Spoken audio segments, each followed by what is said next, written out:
I bought into the inappropriate stuff, but I just couldn't accept he actually hurt her.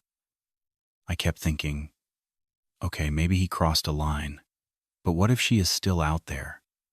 What if a stranger grabbed her? Wait, did you catch that?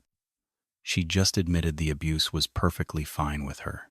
So for 3.5 years, living under your roof, he is not just sleeping with you, he is abusing her too. This woman didn't just tuck her kid into bed with a predator. She practically handed over the keys. Most moms would give their lives to keep their kids safe. Jennifer Soto simply wanted a good night of sleep. But Meline Soto's tragic true crime case uncovers something much worse than murder. It exposes a mother's ultimate betrayal. If you think parents who let their kids suffer should face justice, hit the like button and leave a comment below. February 25th, 2024. Kiss, Florida. 13-year-old Meline Soto had just blown out her birthday candles. But that night, Jennifer made a decision that goes against every single rule of motherhood. She told police she felt totally drained after working at Disney World. So rather than putting her kid to sleep in her own room, she sent her upstairs to the guest bed, right into the arms of her 37-year-old boyfriend, Stefan Stearns. By sunrise, Meline was gone. But here is the chilling fact the local news totally skipped. This was not a one-off mistake. It was a habit. Jennifer confessed to the cops this setup went on for months. She called it cuddling. She claimed her teenager had severe anxiety and required physical touch to drift off. Let that sink in. She defended serving her own teenager to an adult male by framing it as therapy. The housemates actually tried to intervene. They did not just raise eyebrows. They were completely sick to their stomachs. They told detectives they directly warned Jennifer about Stefan giving them the creeps. She just ignored it. She insisted she trusted the guy, but that was absolute garbage. Because sitting right here in this interrogation room, she accidentally admitted her worst nightmare was a Woody Allen kind of situation. She worried Stefan was grooming her girl to elope. She knew exactly what he was. She was terrified of his intentions. Yet she unlocked the door anyway. The morning Meline disappeared, Jennifer swears she heard rustling but never left her mattress. Never peeked in on her. Never even said goodbye. She snoozed while Stefan dragged Meline's dead body out to the vehicle. Security cameras caught the whole thing. A slumped figure riding shotgun. But here is the crime scene evidence that just shatters you. The soles of her socks were spotless. She never walked to that car herself. She was already dead. Yet Jennifer Soto faces absolutely zero charges. Detectives claim they lack hard evidence to arrest her.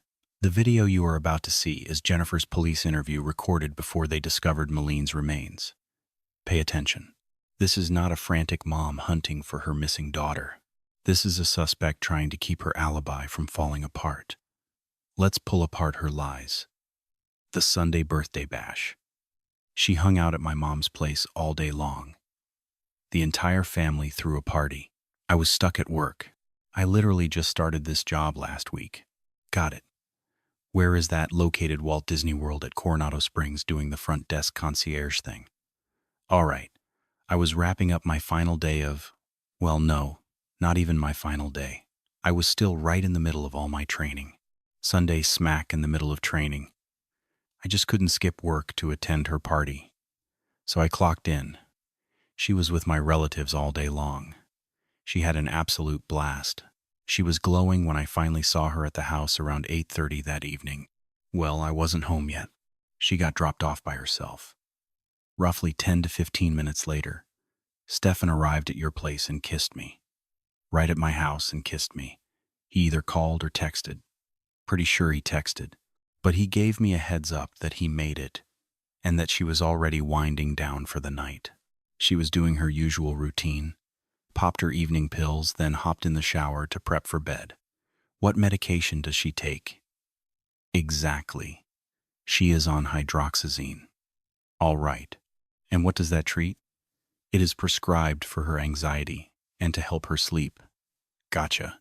Now, is she able to take those pills alone, or did he physically hand them to her? Honestly, I think she handled it herself. She walked in the door and had already swallowed them. How can you be so sure? Because that is exactly what he told me. So you are just going off his word, right? He was present when you arrived. You walked in. The two of them were already hanging at the apartment. I hate when she takes medication without someone actively watching her do it. I panic that she might accidentally swallow the wrong thing. She is totally fine opening the bottle herself, but I always step in like, nope, I have to see you swallow them. Did something happen previously to cause that fear, like an overdose or mixing up prescriptions? Or is that just a random worry you have? No, just my own paranoia acting up. Just me hyperventilating over nothing. I literally need to watch her pull out 2 pills and swallow them. I am terrified of some stupid accident where she takes an extra dose. Honestly, my absolute worst nightmare is her swallowing an Adderall by mistake. You know, her daytime medication. Anyway, I walked through the door around 10:30. I began my own nighttime routine, grabbed a late snack and popped my pills, because I have prescriptions too. While taking my dose, it hit me, oh my gosh, I totally skipped my Saturday night pills. That explained why I felt so out of it on Sunday at my job. My coworkers even pointed out I was acting super weird and disconnected. I literally could not fake a smile for the hotel guests. I got hit with this crushing wave of depression I have not experienced in years. My bipolar symptoms flared right back up, stuff I have successfully suppressed with medication forever. The second I realized I skipped a dose, I looked at them and said, guys, I desperately need to crash tonight. I have to take these pills. So I basically banished them upstairs to crash in the guest room just so I could get some solid rest. Someone threw out the idea of all 3 of us sharing the master bed, but my daughter is terrible to sleep next to. She thrashes, punches, and kicks. We own this massive king-size mattress. She starts out totally on her half, but by sunrise, she is completely invading my space. Makes sense. So I begged her like, please no. I absolutely need my rest tonight. Just head upstairs and let me black out for the night. I had already asked Stefan to drive her to school the next day. Let's back up to Sunday. So you took your pills. Do you mind sharing exactly what you are prescribed? Does it knock you out completely into a deep sleep? Does it just help you drift off? Or is it a mood stabilizer? What exactly is the physical effect when you swallow them? Honestly, they do a bit of everything. They make me drowsy, keep me knocked out, and help my brain function properly so I stay level. Understood. Keeps me stable all day, but they only kick in right if I sleep heavily and eat a solid meal right when I take my dose. The brand name is Geodom, though I usually get the generic version, which is called Zrazodone. I swallowed my pills and basically ordered them to start winding down. Told them to head upstairs and prep for bed because it was pushing 11 o'clock, way past her usual curfew. She really needed some rest, so I shooed them both upstairs. I have a vague memory of him sneaking downstairs to pee real quick, but then he went straight back up. He uses my master bathroom because the upstairs housemates refuse to share a toilet with a guy. That makes sense. Yeah, so he always sneaks down to use mine. I am so sorry. No, take your time. So late Sunday night, he crept downstairs to use your toilet. Right. Then he headed back up and the 2 of them passed out, or at least I assumed they fell asleep. Got it. I have no idea, really. I was out cold. Eventually, something woke me up. For weeks, I kept telling people he woke me at 8 in the morning, just assuming he was dragging her out of bed for class. But honestly, I have zero clue what time it actually was. The sun was barely peeking through the blinds. The sky still looked pretty dark outside. I felt incredibly groggy when I opened my eyes, almost like I was hungover. He had walked into my room to grab the dog's leash for a quick morning walk. Was your dog sleeping in the bedroom with you? Yeah, he was. So, did he intentionally shake you awake, or did the sound of the door squeaking just startle you out of your sleep? Yeah, it was mostly him messing with the dog's leash. Our pet is super anxious. If you try to leash him up too fast, he freaks out and literally pees all over the floor. You have to speak softly, and coax him into it. Got it. He is a super jittery rescue. Exactly. So I sat up trying to help calm him down. But Stefan just waved me off like, nope, go back to bed. I've got this handled, I mumbled. You totally sure? He nodded. So I buried my face in the pillow. Later I heard clanking out in the kitchen, but I honestly couldn't tell you who it was. Making breakfast, maybe. Could have easily been Stefan. Could have been one of my housemates starting their day. I drifted off again and did not open my eyes until around 9 o'clock. Did you step out of your bedroom at any point during that window? Absolutely not. So he barges in, wakes you up by wrestling with the anxious dog, yet you never got up.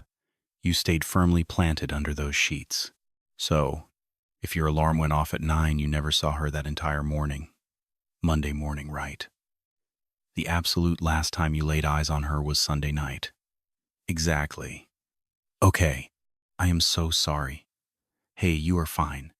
I just want my baby back. Catch your breath. While you gather yourself, I meant to ask this before.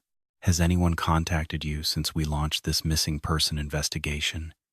You know, any weird messages? Positive, negative, or just random chatter? My closest friends keep blowing up my phone, desperately trying to support me. They are out there launching Facebook groups, plastering missing posters everywhere. Honestly, nobody from the public has been cruel or negative yet. Not a single tip or accusation has come through. At least nothing I've seen. My family actually warned me to stay off social media entirely right now. Would you consent to our cyber unit doing a deep dive on your smartphone? Just to verify no hidden texts or digital clues are slipping through the cracks? That is completely fine. Do you have the device? Yeah, our tech team will just plug it in. They need to run a full forensic extraction to secure all your mobile data. This lets our investigators comb through and confirm exactly what messages actually came through.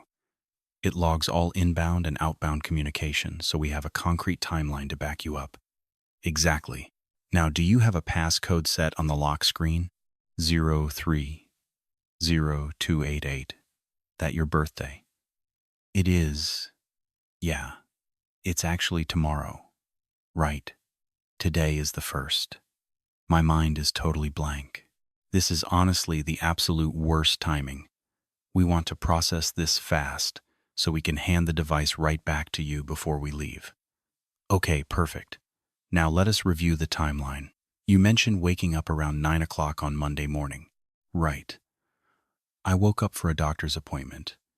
I headed out the door somewhere between 9:30 and 9:45. It was just a routine blood draw. The actual appointment was scheduled for 10:15, but the waiting room always takes forever.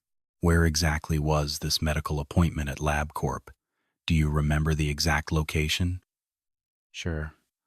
Oh wait, I usually check my phone for that. Once we return it, we can search it. It is the LabCorp directly across the street from the Loop. Got it.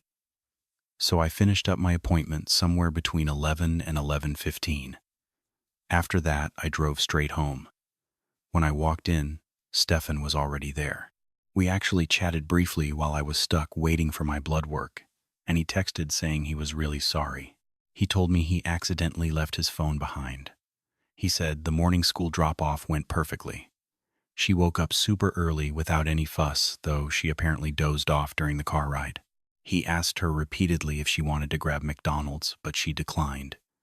That was originally their plan, stopping at McDonald's for a quick breakfast combo. He mentioned driving out to the vape shop, but the doors were locked.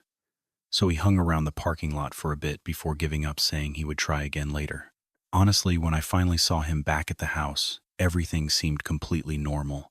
We were just casually talking, and his behavior raised 0 red flags. He sat right there in my computer chair, scrolling through his device. While we were chilling, he muttered something like, "Man, I have been putting off this annoying software update for way too long. I really need to install it today." I told him to just do it and get it over with. So he starts the installation, and minutes later he panics. He tells me he tapped the wrong button and somehow managed to trigger a complete factory reset. I looked at him like he was crazy. Phones always asked for confirmation before wiping data. He claimed he just was not paying close attention. Mindlessly tapped the screen and everything vanished. I just shook my head and told him how incredibly unlucky that was. Such a brutal mistake. A bit later, he announces he is heading back out. This was probably right around 12:30 or 1 o'clock. We are still talking about Monday, right? Yes, Monday afternoon. Somewhere between 12:30 and 1. He mentioned he was heading out again to hit up a couple of local gaming stores, promising to meet me back home by 2:30. So he took off. I just killed time at the house, waiting for the clock to tick down. The minute 2:30 hit, I started dialing Stefan's number, but it went straight to voicemail. I couldn't wait, so I left. Roughly 10 minutes later, he actually calls me saying he just walked in the door. He apologized profusely for leaving his smartphone behind again. He asked when I headed out, and I told him 10 minutes prior. He kept saying how sorry he was. He claimed he was so disappointed to miss the ride. I just brushed it off. Honestly, I suspected he would be late. Given the tight timeline he gave for visiting 3 different retail shops, the math just did not add up for him to return on time. He later explained that his delay was caused by a massive blowout on Highway 182. The entire tire completely shredded into pieces. He had to swap it out himself, which ate up a huge chunk of time. He even claimed he badly injured his thumb in the process. Apparently, the heavy frame slipped violently, pinning his finger, and he had to rip it free. Let me pause and clarify a quick detail about that timeline. When you were desperately dialing his number, and he later claimed the device was left behind, did you ever hear it ringing inside your house? No, absolutely not. If it was anywhere, it was upstairs out of earshot. Probably right in the guest bedroom. Do you normally walk upstairs? Who, me, yes, you? Pretty much only for laundry chores. I was just wondering if you caught the ringtone while trying to reach him. No, nothing. Anyway, he feeds me that whole tire story and we hang up. Then I am just killing time for another hour and 10 minutes. 4:04 hits. The final school bell rings. I was parked right at the very front. But she never walked outside. Wait, you were waiting inside your vehicle? Yes, sitting right there in the parent pickup lane. Understood. Now several slow minutes pass by. She should have appeared already since she normally bolts out before the crowd. She clearly knows my car is right up front. Suddenly, I am blocking traffic with dozens of parents loading up behind me. Everyone is just stuck waiting, completely unable to maneuver their vehicles around mine. So I desperately tried dialing her number, totally forgetting her mobile was sitting right next to me. I noticed it earlier that morning. She left it behind, which happens constantly, so I grabbed it for her. And where exactly did you find that missing smartphone inside the house? It was sitting right on her bedroom dresser. Downstairs. I see. Just so you have the layout clear, I actually live in a 4-bedroom townhouse. Please go ahead. We installed a temporary partition right in the living area. It acts like a makeshift bedroom, fitting her bed, a dresser, and a study desk perfectly. Does she actually sleep in that spot? Rarely. She mainly uses it as a private lounge to scroll on her computer. It functions as her chill zone, but honestly, she sleeps next to me in my bed most nights. The main issue is our roommates wake up extremely early. They always clatter around the kitchen, which would instantly wake her if she slept out near the living space. Let me get this straight. Your master is downstairs. Her partitioned room is downstairs, but the spare guest suite is upstairs. Exactly. So I spotted her forgotten smartphone sitting directly on the dresser. When I first saw it, I just sighed, thinking how typical it was for her to forget it. I tossed it in the car for pickup planning, to playfully scold her before passing it over so she could stay entertained during our drive back. The clock hits 4:10, or maybe 4:09, and the sidewalk is empty. Suddenly, the anxiety spiked as impatient parents started creeping up right behind my bumper. The lanes were jam-packed, and everyone stared daggers, waiting for me to move. With no sign of her, I finally drove off. My first thought was simply a miscommunication. Maybe I forgot to mention the pickup plan since my shift schedule changed and she probably assumed I was still working. I genuinely could not remember confirming my day off with her. I panicked, realizing she might not expect me.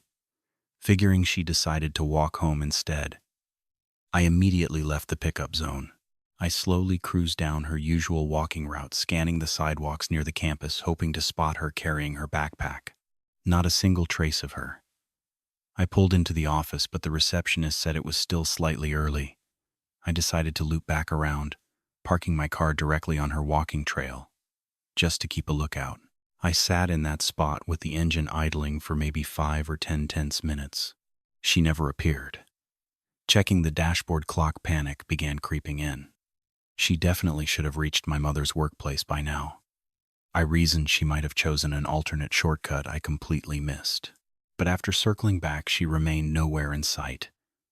My gut told me something was terribly wrong. I scrambled for my device. I honestly cannot remember if I typed a text or dialed, but it was definitely a direct phone call. The person answering casually mentioned she skipped both first and second period. I completely froze. I shouted, "What do you mean Stefan drove her directly toward the campus this morning?" She firmly repeated that the classroom was empty all morning. I begged her to ask around their friend group to see if she attended any afternoon sessions.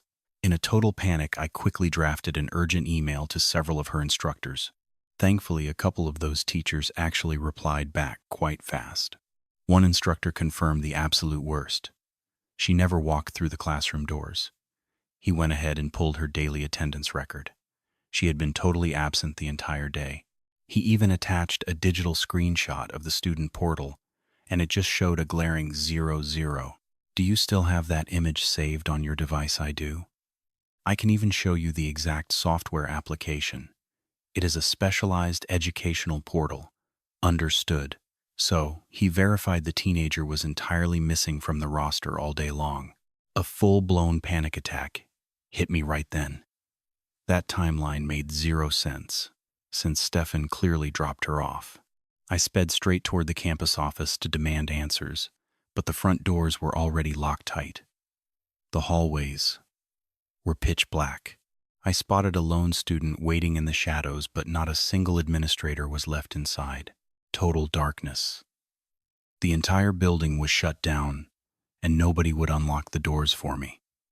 Right about then, the final teacher emailed back, confirming my absolute worst fear. The missing child never set foot on school grounds. My chest tightened, and a massive panic attack took over my body. Was it just you handling this terrifying situation alone, or was Stefan with you? I was standing there with my sister, and I believe someone named Catherine. The panic was entirely consuming me. I quickly dialed Stefan's number and screamed, "Listen, our girl never made it to class. She is officially marked absent. The school has 0 record of her showing up this entire morning." Without hesitating, he promised to drive over immediately. He rushed straight to that front office, and we just stood around that parking lot searching for roughly 3 exhausting hours. Eventually, I reached out to a friend. Her husband, or maybe ex-husband, works for OCP or maybe for your department. I messaged him, explained everything, and asked what my next move should be. Honestly, I only contacted him because you guys were taking way too long to respond to the case. Do I know his name or where he works? Yeah. It is Nick, or maybe Mihan. I am not completely sure. Do you want to know his exact job here? I think he works for SWAT. We tried to figure it all out. Did he tell me to wave? I honestly just cannot remember anymore. He told us other kids were actually missing in the area. That is why your officers were delayed. An 8- and a 9-year-old vanished around the exact same time near a local playground. I guess the family forgot to tell anyone where they were going. Yeah, those kids did not tell their mom they were heading to the playground. So basically, every available officer was tied up searching that side of Hunter Creek. My sister's boyfriend, or ex-boyfriend, whatever he is, decided to drive down to that park. He figured he could talk to police directly and bring a deputy back. And that is exactly what he did. At that point, the officers finally started asking questions, and filing an official missing person report. They interviewed me, and then they questioned Stefan. They actually asked Stefan to take them straight to the location where he dropped her off, and he showed them the spot. The police were searching the path for security cameras, but I really do not think they found any video surveillance out there at all. I was trying to remember, did Stefan ride with the officers in their patrol car, or did he drive his own vehicle while they followed him? How did that play out? I am pretty sure he rode in the police cruiser and then they came right back. After that, we were just finished. The cops were done for the night. Do I remember what exact time all of this happened on Monday? It was definitely after dark. Let us call it 8 o'clock. Stefan and I left in completely separate cars. I honestly should not have been driving because I was ugly, crying the entire way home. I went straight back to the house. The very first thing I did was call Fox 35 News to see if they could broadcast an urgent missing child alert for her. When I say ugly cry, I do not just mean ruined makeup. I mean absolutely sobbing to the point where I could not even see the road ahead of me. I was swerving everywhere. It was dangerous. You asked if the Fox 35 News crew actually came out to my house that night. The station responded the next morning. We ended up doing a Zoom video interview instead. Did Stefan follow me home? I really do not know if he was directly behind me, but he drove back. He definitely got to the house within a reasonable time frame of when I pulled in. Yes, he drove home. We just sat there waiting, having zero clue what to actually do next. I stayed up really late, making that call to Fox 35. What else did I even do? Eventually, I forced myself to eat something and take my daily medication. Later, he told me he was going out cruising to search the area for her. I immediately questioned it. I literally asked him, "Are you absolutely sure this is a smart idea? You should probably just sit tight and wait right here in case she wanders back home." But he brushed it off and said he was taking a drive anyway. I completely forgot about him mentioning that drive or that he actually went out. It did not click until the very next day. Federal agents were at the house and I sat in my car for a while. That is when I noticed the driver's seat had been completely adjusted. I looked right at him and asked, "Did you drive my car?" He said, "Yeah, remember I told you I was going out last night?" I realized he actually did say that. Did he mention where he searched? He claimed he drove up and down Highway 182. I asked him why he chose that specific road and he just said he did not know. He told me he was just driving around randomly, trying to look absolutely everywhere. I just dropped it and said, "Okay." Did he mention finding any clues or speaking to anyone on the street? No. Nothing. When I was finally getting ready for bed, I was so utterly exhausted and emotional. Was I falling asleep as he walked out the door? No, I was already dead asleep by the time he actually left the house. And yes, I slept right downstairs. Yes, in my own bedroom downstairs. When I woke up the next morning, he was not awake yet. He was sound asleep upstairs in the guest bedroom. Okay, and did I remember to take my medication that night? I definitely did. So what exactly was the game plan for Tuesday morning? Since we were apart, I will just give you the timeline of my own Tuesday. Tuesday morning, he slept in. I got up super early and started making urgent calls. I rang the national hotline for missing and exploited children. Then I dialed the direct number the sheriff's office handed me, just praying they had new information. The woman on the line told me she was the lead investigator on the case or something like that. I honestly cannot remember her exact job title, but she had just walked into the precinct and was only beginning to review the missing person file. She did not have any updates for me yet. Her name was Bonnie Mitchell. I remember that clearly. Bonnie Mitchell told me to email over some recent photos. The national hotline for missing and exploited children asked for pictures too. By this point, I was begging my friends and family to aggressively pitch local news outlets. We needed as much media attention on the disappearance as humanly possible. My phone was ringing off the hook.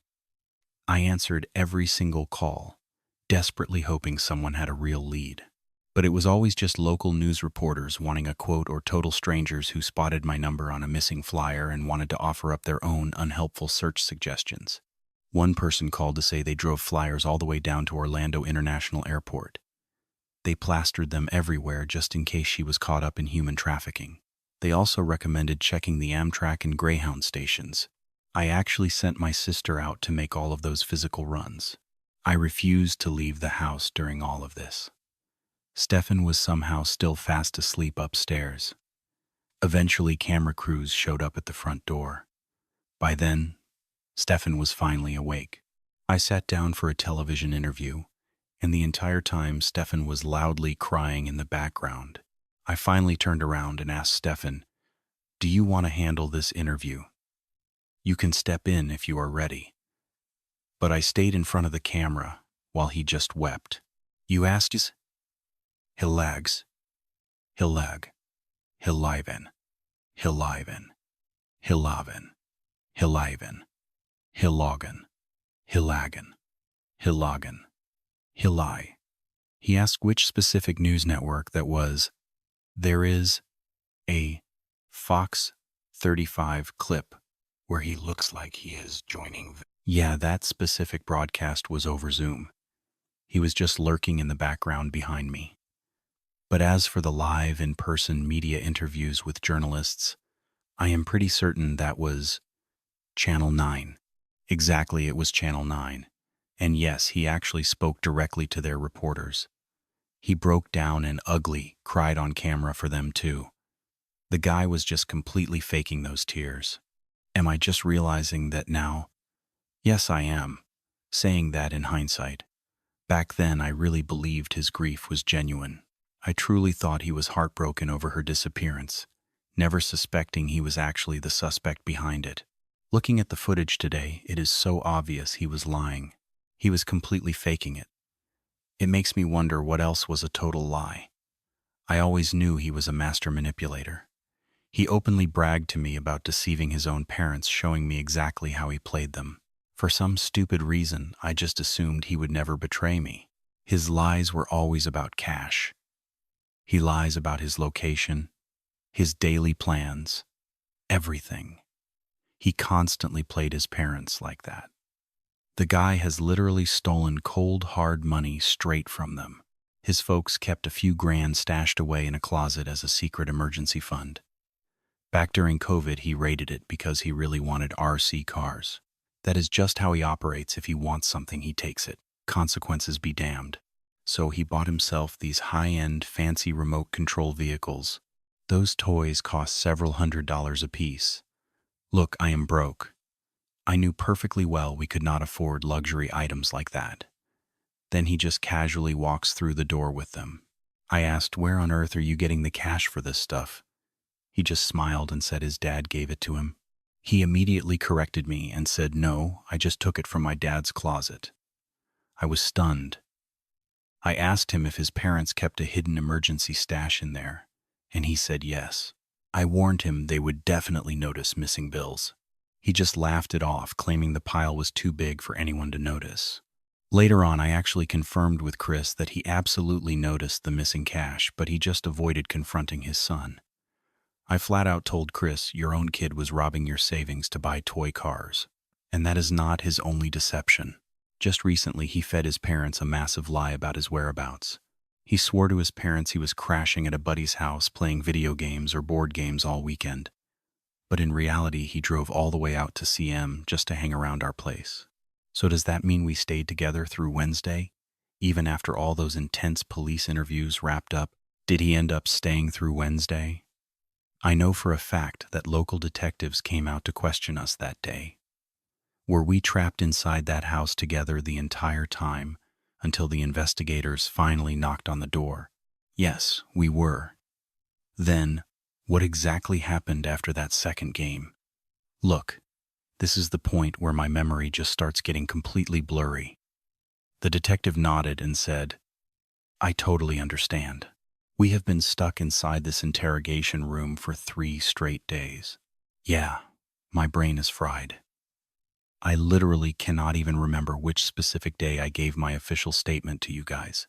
The officer reminded me that Orange County detectives showed up on Tuesday night because he personally drove out there himself.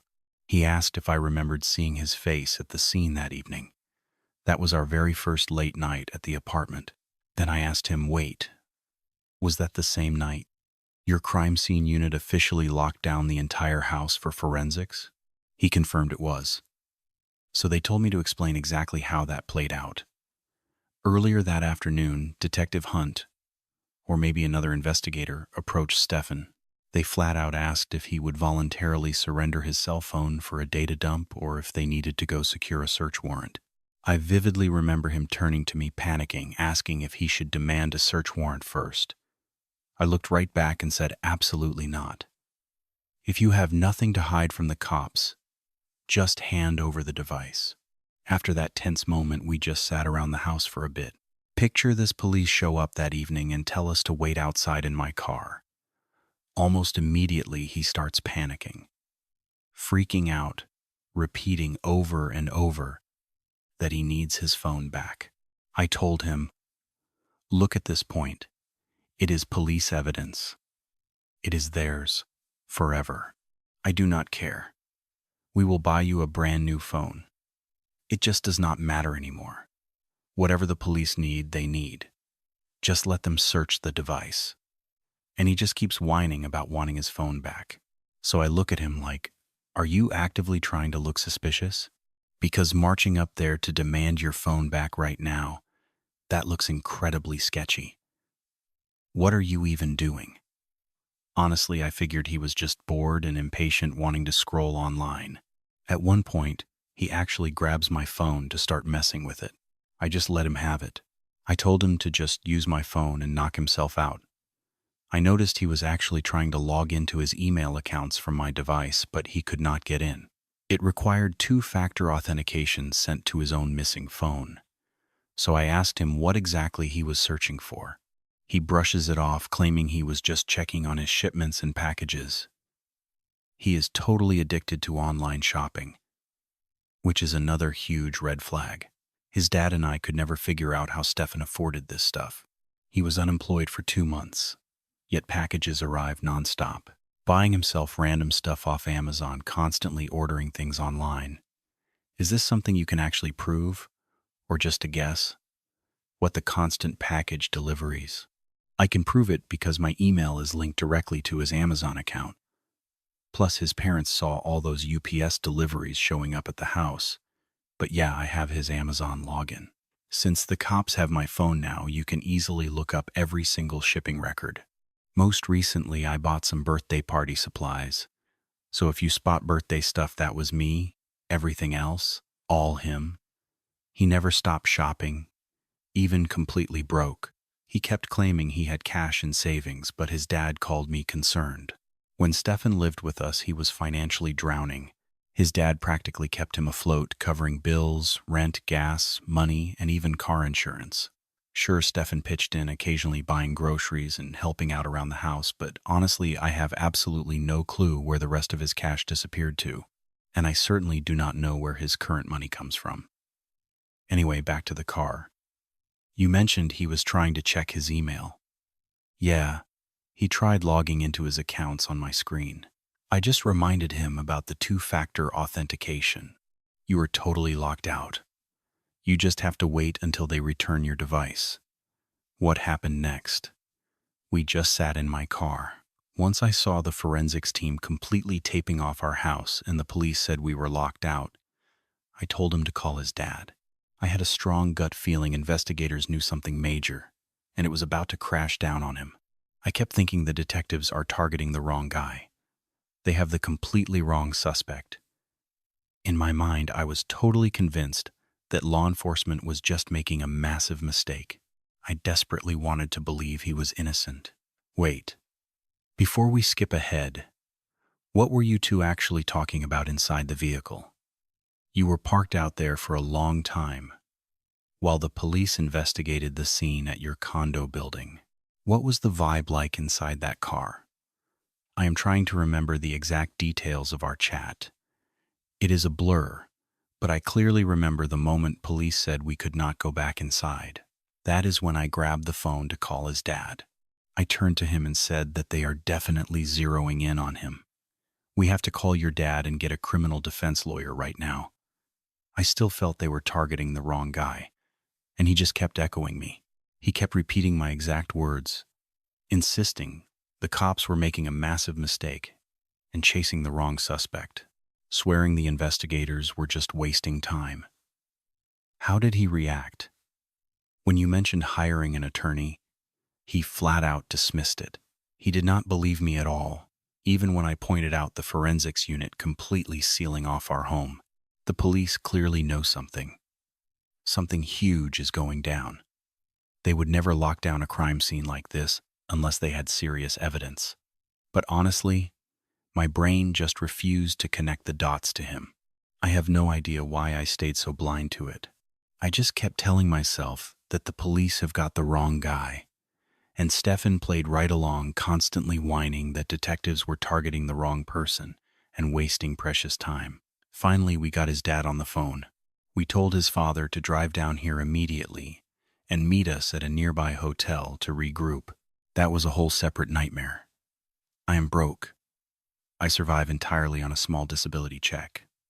Paying for a sudden hotel stay was impossible, so when the police kicked us out of the condo, panic set in. I literally had nowhere else to go. I scrambled trying to figure out if any family member had a spare bedroom we could use. But finding someone to take all three of us in, meaning me, Stefan, and our dog, was a total nightmare. Crashing at my mom's place was completely out of the question. She hates dealing with chaos, and honestly, she has never trusted Stefan. A cheap hotel was literally our only survival option, but my bank account was empty, so we called Chris for help.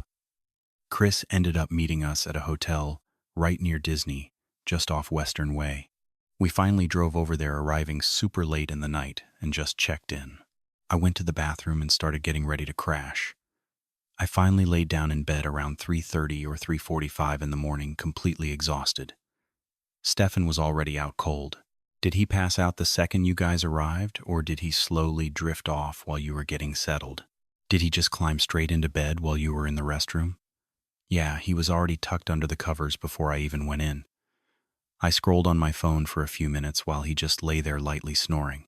I went to use the bathroom and ended up stuck in there for a while with a terrible stomach ache. By the time I walked back out, he looked totally asleep.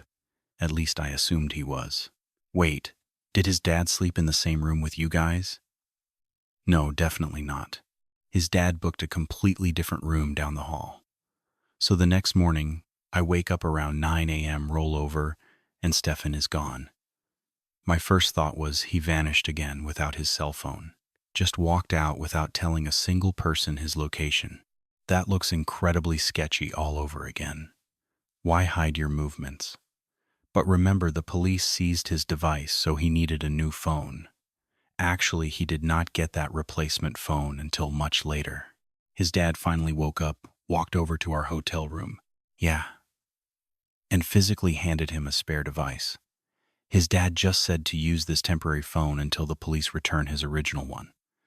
Wait, so you mean he was wandering around town completely untraceable with zero phone on him? Exactly. Out roaming the streets without a phone. We had absolutely no way to track him or even call. Honestly, I wondered if he could even find his way back. I did all the driving that night, and the guy is completely clueless when it comes to basic road directions. I seriously doubted he could navigate back alone. But suddenly he strolls in around 11:15. Walks through the door holding a Wawa coffee, acting super casual. He apologized, claiming he was just driving around to clear his head. Grabbed some Wawa off Route 182 and totally got lost finding the hotel. But hey, I made it.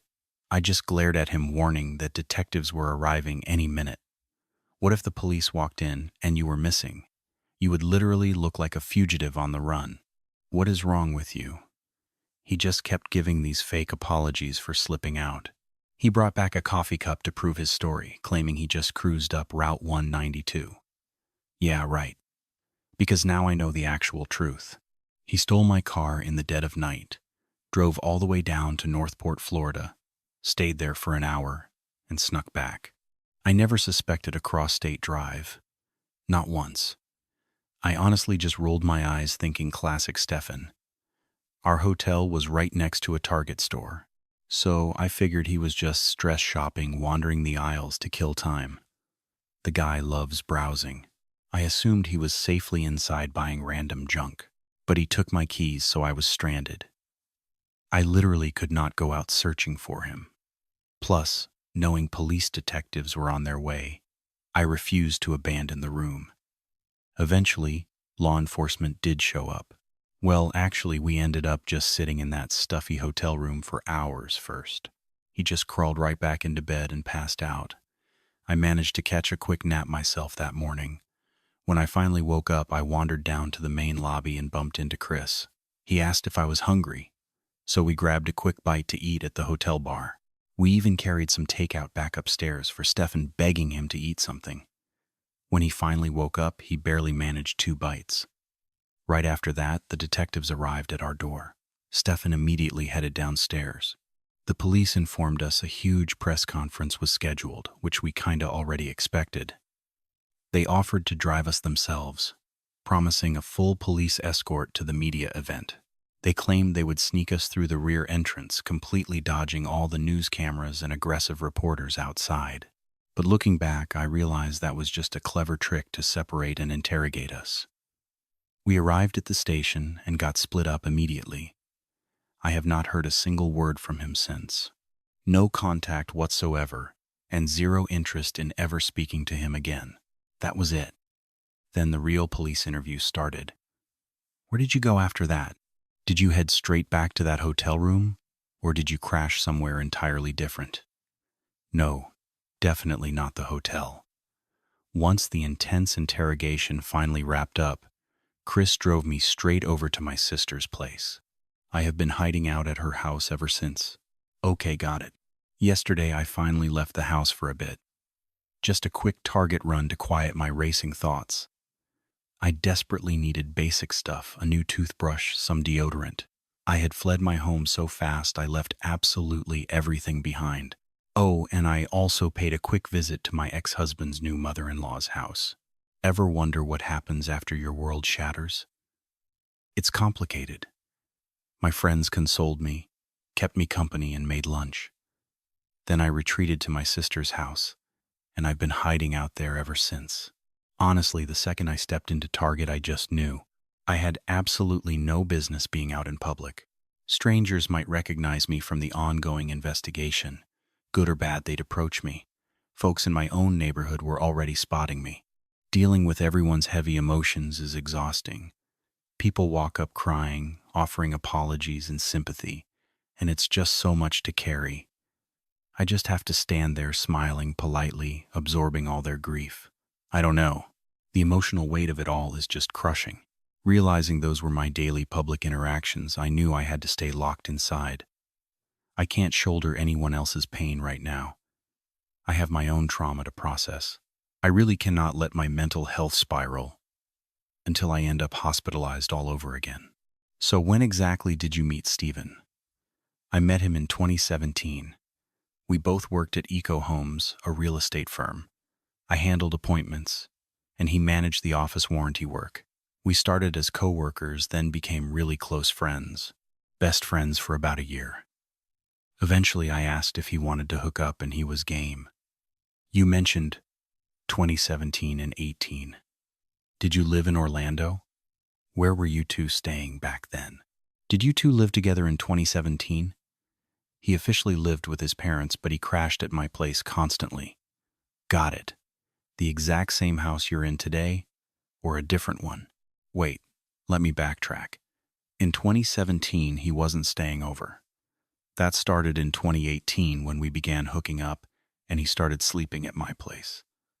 Really? What was your next question? Was that the current house you live in now? Yes. Okay. Exactly how long have you lived there? On and off. At one point, we moved closer to his parents in Northport, Florida, down in Sarasota County. I lived right next door in Port Charlotte, which is Charlotte County. We rented a little apartment there for about 6 to 8 months.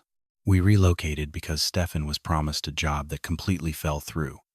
We scraped by in that tiny apartment until my money dried up. Remember what year 2020? So, when were you in Port Charlotte 2020? I forget the exact move-in month, but I definitely left by November 2020. Yeah, okay.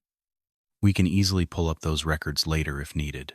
Yeah, not together, but ex-husbands and boyfriends lived in that house before. Got it. You tried Port Charlotte in 2020 for a few months.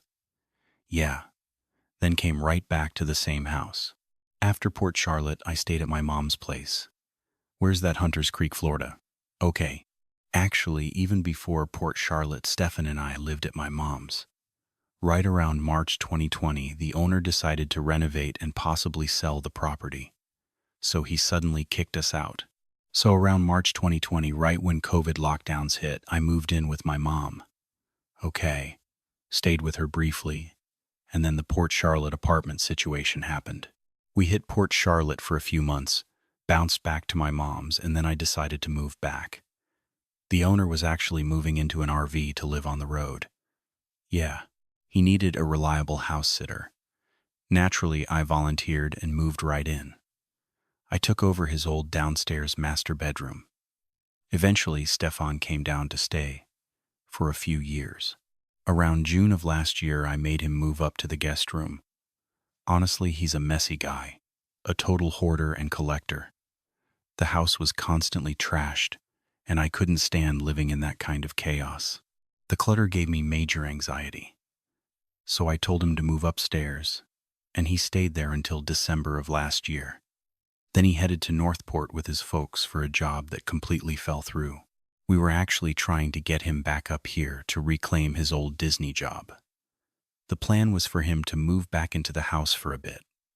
Not sure about long term, but temporarily I was totally willing to take him in. Was letting him return just a matter of convenience? A little bit of both. We really missed him. I wanted to help him out, giving him a stable home base to start from before eventually finding his own place. Is your daughter a secretive teenager? What's your daily routine like with her? I would have called our relationship totally normal. If I asked, she answered. I never suspected she was hiding anything. I never thought she was lying, but obviously she kept major secrets. Right hindsight changes things given this week's discoveries. But taking all that new evidence out of the picture, how was your relationship before you started looking back and realizing you were being lied to? Up until these shocking revelations dropped, did you two have an open line of communication? Did you talk freely about her daily life? Yeah. Honestly, she was slightly more open with Stefan. She told him about a school crush. Okay. She described the guy. And Stefan later asked me, did you know she likes a boy? I said no. He told me the kid was tall, with fluffy hair. When exactly did this happen?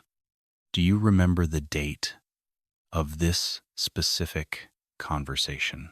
Sometime within the last week before that Sunday, but I'm not entirely sure. She must have told him over a video call. We don't use FaceTime, we use Google Meet, the Android equivalent. After school, they'd often jump on a call. Sometimes they wouldn't even talk much. They'd just leave the camera running, doing their own things, keeping each other quiet, digital company. I think she confessed the crush during one of those online calls. Later, I actually checked her text logs with that exact boy, and absolutely nothing seemed suspicious. How did Stefan handle that? It's perfectly normal. A teenage girl spots a cute guy at school, and he starts showing her some extra attention. She's still young. Think back to before you knew all these dark details. Did Stefan seem overly concerned or jealous? No, he actually seemed excited, thrilled she was finally acting like a normal kid, experiencing innocent teenage crushes. He genuinely seemed happy for her. Okay. He kept saying how super cute it was. It really stung that she hadn't told me directly. I just kept wondering why I was completely left out. Why confide in him and not her own mother? I wanted to know about her crushes. Then I realized I'd set a strict rule banning her from dating until she turned 16. I absolutely did not want my little girl dating anyone yet. So your dynamic was relatively open, but she's a kid and hides things. Yeah.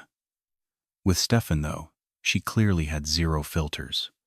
They talked constantly and hung out all the time. Were you fine with them hanging out alone while you worked? Honestly, this whole living situation feels completely bizarre to me. The setup is just weird. Your teenage daughter had her own private bedroom straight downstairs. Walk me through the logic here. Why did everyone abandon their own beds to crash in the guest room? Originally, the master plan was for all three of us to just share my bed every single night.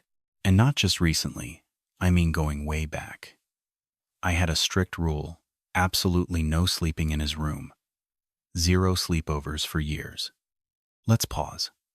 What exactly triggered that strict boundary? Did they ask to share a bed, or were you just paranoid? Despite him treating her perfectly, I kept giving him the side eye. I was constantly watching, just making absolutely sure everything remained normal. I had to ensure nothing bad was happening. I feared missing dark red flags, and tragically I did. He never made that request. Sorry. Repeat the question. You claimed you had a strict rule, yet obviously police evidence now proves they slept in the same bedroom anyway. You must be second-guessing every single lie you've been told during this investigation. The mere thought of them sharing a bed is what forced you to create that strict boundary for years. Exactly. Plus, I have a little son too. He's way younger than her only 4. But honestly, if I were dating someone or having them over, I'd never need to set a strict rule about him not sleeping in the same bed as her. That just wouldn't even cross my mind as a possibility. It wouldn't be a thought process. That's exactly why I asked you about it, because to me, it's not even an option. Right. So when you mention having this rule, I have to ask what actually sparked it.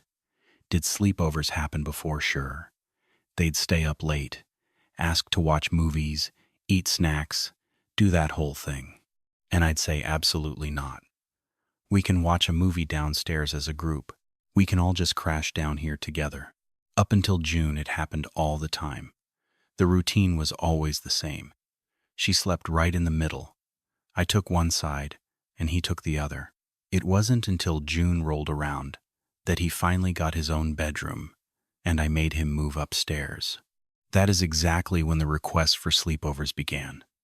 Right. And I kept telling her, absolutely not. No way. I am just not comfortable with that arrangement.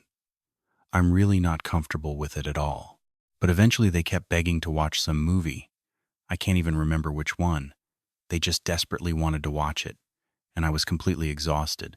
So I caved and said, fine, go ahead. But I warned them this couldn't become a regular thing. And yes, I let her go upstairs and sleep in his bed. But honestly, I could probably count on one hand the number of times that actually happened.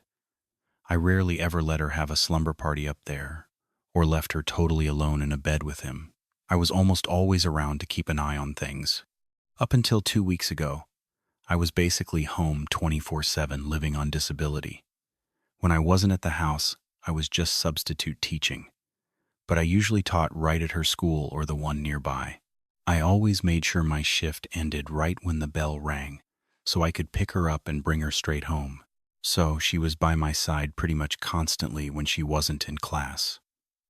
When he wasn't around, she slept right next to me. She never actually spent the night in her own bedroom, always with me. Look, let me ask you this quickly. You might hate the question, but do you have any clue? We currently have over 200 people actively working this missing child case. Orange County Sheriff is involved. The Kissimmee Police, St. Cloud Police, Osceola County Sheriff, the Florida Department of Law Enforcement, and the FBI.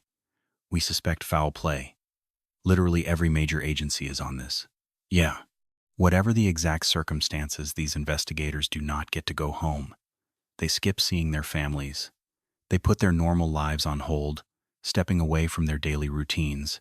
I am sure the sheriff already told you that finding this girl is his absolute #1 priority. I know the police department made that crystal clear too. For our detectives, this missing person investigation is not just going to magically disappear. Right. Anyone who knows something or even might know a tiny detail gets pulled into an interview room. Innocent or guilty, we will talk to them. Because right now, Every other case we had is completely on hold until we find her. That is the single most important mission we have right now. Because of that, some folks figure whatever happened is already done. But I can tell you right now, and the lead detectives probably said this too, we are treating this strictly as a homicide investigation. Based on the physical evidence and the footage I just watched, I really believe that. I bring this up not to be cruel, but to show you how our entire strategy shifts. It turns into a completely different kind of investigation. We absolutely cannot undo whatever took place on Monday, and we cannot rewrite the fact that I truly believe Stefan murdered your daughter. All we can do now is track her down as fast as humanly possible. On the tiny 2% chance we are wrong and she is alive, that is incredible. Absolute best-case scenario. But if we are 100% right, and she is gone, recovering her body today brings real closure to your family. It gives everyone peace no matter why this tragedy happened. Basically, if you have a gut feeling or if you or his dad know her location, speaking up does not mean you catch the blame for his actual crime. It does not mean you go to jail just for knowing what he pulled off. It just means we finally close this criminal investigation. Make sense? Look, half the time we sit in interrogation rooms like this, we press people for details. We sit down and ask what really went down here, and people get terrified. They think the damage is done. I cannot fix it, so I will stay quiet so I do not look guilty. But the brutal truth is, he murdered her. He took advantage of a helpless victim. He did forward her entire life, right from childhood up to this moment. I bet you are carrying heavy guilt right now. My real fear is that guilt is holding you back from helping us recover her remains. It is not because you are evil. It is just the crushing shame that this nightmare was happening right under your own roof. And finding her drops all that scandal right on your lap. But it doesn't have to. Listen, if I knew a single detail, I would tell you. I truly want to find her, even if she is gone. You keep pushing these homicide theories, but I frankly cannot believe she is dead until you show me her actual body. Well, there are certain details, and I promise I am not trying to be a jerk here, but the reason I bring this up is simple. Your story keeps shifting.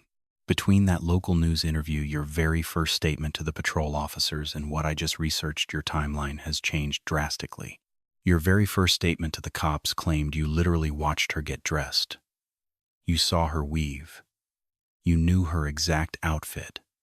Look, can I explain my thought process on that? Let me tell you where my head was at. An officer handed me this blank form and my mind was racing. Where do I start? Someone just said, write down what you saw. So I blindly started the sentence with, I saw, and dumped my thoughts out. It was not until hours later that it clicked. I realized, wait a second. I never actually laid eyes on her. I completely assumed I saw her walking around. Assumed I heard her voice. In reality, I saw absolutely nothing. The only person I definitely saw was him. I heard some rattling in the kitchen, but I have zero clue who caused it. Right, which is exactly what we covered earlier today. But my real concern here is something deeper. You were clearly panicking. The police practically laid their cards on the table. They told Stefan, hand over the cell phone, we need an interview right now. They locked down your entire crime scene and banned you from going back inside. For me, I couldn't care less if the absolute love of my life was sitting beside me. If my own kid goes missing and cops seize my mother's phone as evidence, I am definitely not hiring her a defense attorney. Doing that just sounds totally insane to me. That move clearly showed you protecting Stefan over your daughter. You suddenly cared way more about him beating false charges than finding her. Does my logic make sense here? Even if your heart was somewhere else. Look, asking for legal counsel is a basic constitutional right. Everyone gets that privilege. But for a grieving mother to immediately offer her boyfriend a lawyer, that screams to me that you two had a private chat. It tells me you had some inside knowledge about his direct involvement or where he dumped her. Deep down in your mind, you knew he was utterly guilty. I promise you, jumping straight to hiring him a lawyer looks incredibly suspicious. I know. I was honestly still operating under a massive blind spot. When you brought me into the interview room and slid those photos across the table, I accepted the sexual abuse part. But my brain refused to accept he could do something truly evil. I kept thinking maybe he did those awful things, but what if my little girl is still just lost out there? What if a stranger just grabbed her off the street? I desperately wanted to buy his excuses. I swallowed his entire story whole. So I kept spiraling on that one specific detail. I told myself maybe he did drop her off for school. Maybe she was abducted. Maybe she's just a missing person. But that was just me blindly praying you detectives had the wrong suspect in custody. I wanted to believe he was fundamentally a decent man. Obviously, after the brutal evidence you laid out today, he is absolutely not. I realize now he is the most wicked monster walking this planet. Well, we all know that fact today. We know he is absolute garbage. Exactly. But back then you were in the dark, yet you still tried to protect the prime suspect in a child abduction with a defense lawyer. Gave him immediate legal cover. Look, we do not need to endlessly debate your choices there. Let's pivot back to you casually dismissing the sexual abuse as fine. It is horribly wrong. Now wait. I completely understand every couple operates differently behind closed doors. Every dynamic is unique. I won't press too hard, but did he ever show interest in weird behavior? I am certainly not going to kink shame anyone for their private bedroom preferences. But did he aggressively push for wild sexual experiences or obscure fantasies that made you feel totally uncomfortable? Honestly, the only weird thing he ever mentioned was anal. Got it. He was obsessed with an anal kink, constantly talking about butts. Right. But that was never a line I was willing to cross in bed. I made my boundary extremely clear to him. And setting boundaries is totally fine. You two shared a bed every night. Look, Stefan was obviously a massive anchor in your daily life for a long time. I am seriously not attacking your character or calling you a bad mother here. Terrible things happen. The past stays firmly in the past. Look, we can't change the past, but did you ever see it coming? Did he hint at this? Never? Did anything he said make you suspicious? No. All right. When the three of you shared that bed with her in the middle, did you ever wake up to find them cuddling? Did you ever open your eyes and see them way closer than normal? They used to snuggle? Yeah, okay. But honestly, everybody snuggles. I didn't think it was that weird. So you are all sharing the bed she is right in the middle, and you wake up to them snuggling. They are sharing the exact same blanket. They weren't sharing a blanket. No, she always had her own. But wait, spooning. What exactly does snuggling mean to you? Because in my mind, snuggling means spooning. Big spoon, little spoon. He would lay completely flat like this, and she would tuck right into the nook of his arm. All right. And how did you all usually sleep? Fully clothed or naked? I sleep fully clothed. Yeah.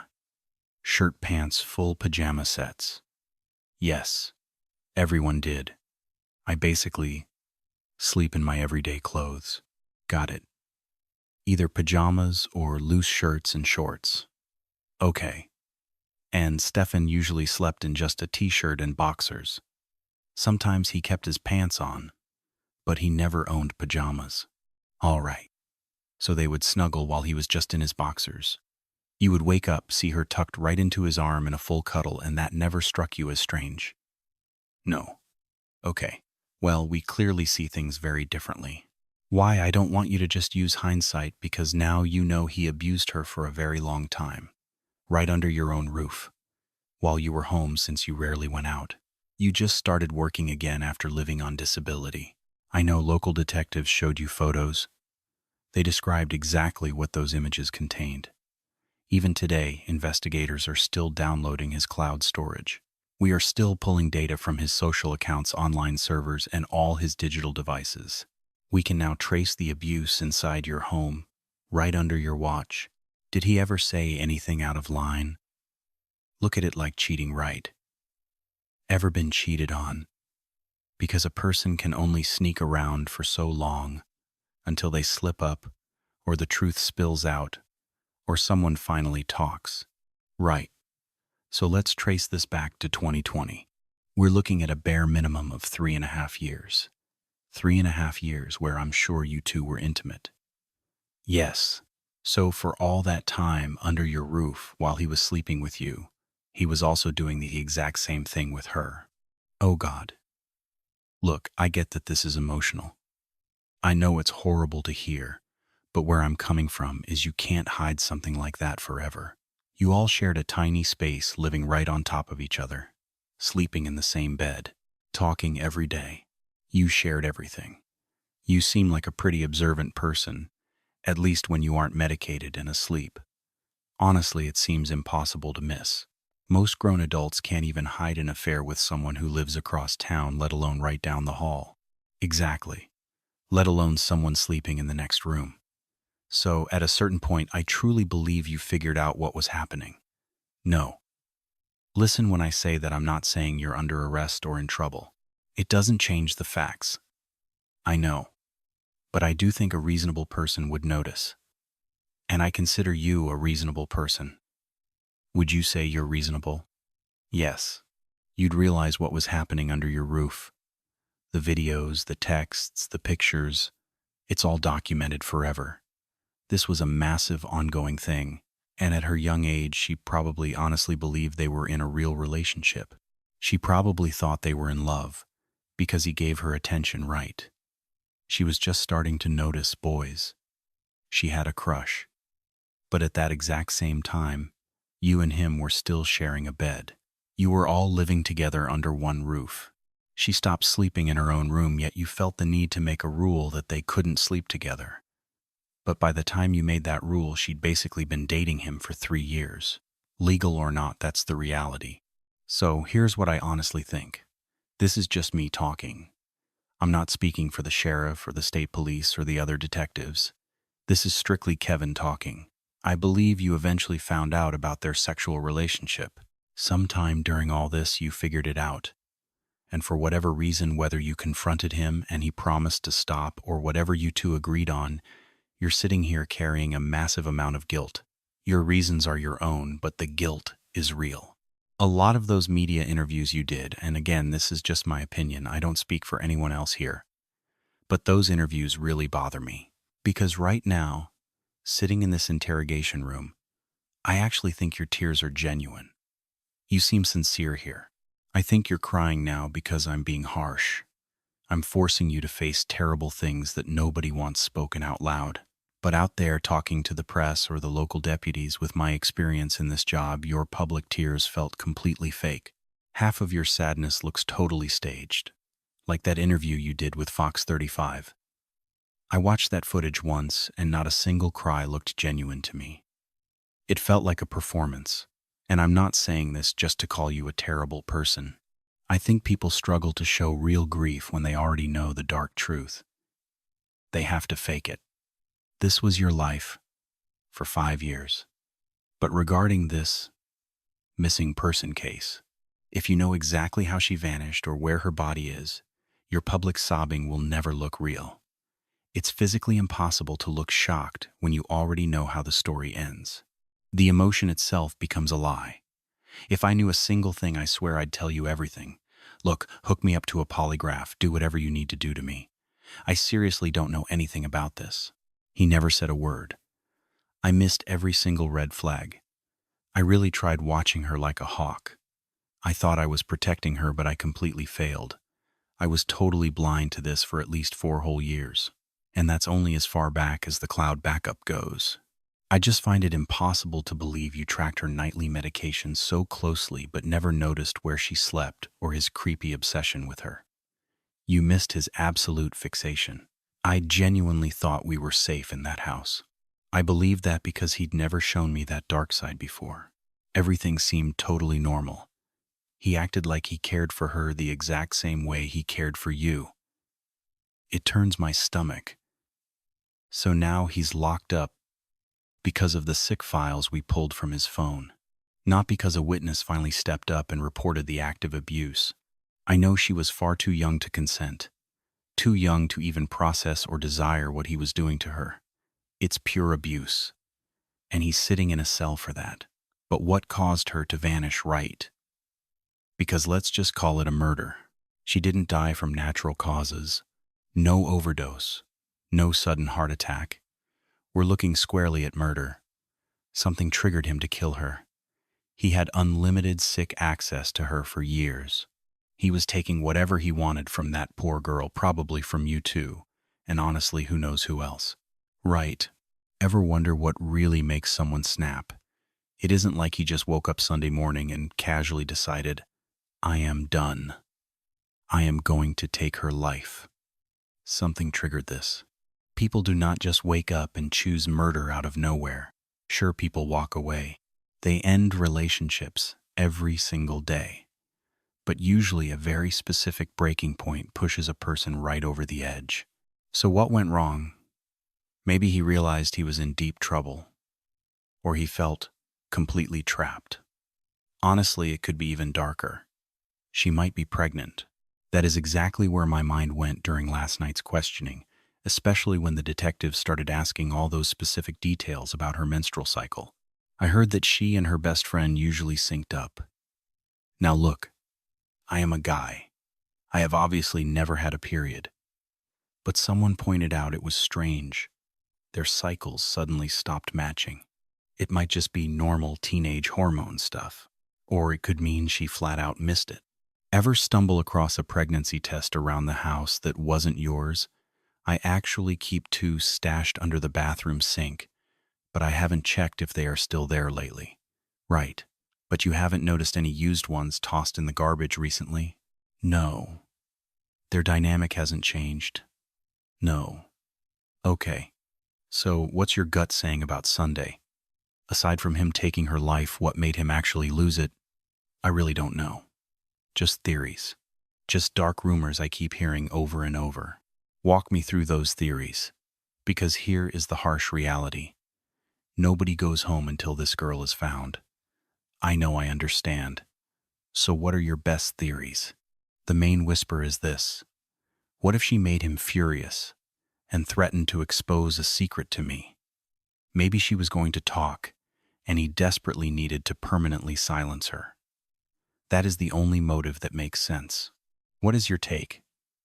Look, I just absolutely refuse to believe he murdered her. They say he must have killed her Sunday night and dumped the remains by morning. You showed me that photo of her sitting in the car. I know you hate believing he took her life. Believe me, I want to think she was just kidnapped and is still breathing. But the hard evidence points somewhere else entirely. I know. My mind just desperately craves a different outcome. I can't believe I let him go out there. Did he ever hint that he messed up? Not once. He acted entirely normal that day. He even smiled and said, I am so impressed we managed to leave the house this early. He claimed she made fantastic time. We supposedly had plenty of extra minutes to grab McDonald's, but he suddenly didn't want any. Every single detail of his alibi sounded perfectly believable. He has just been spinning a massive web of lies this entire investigation.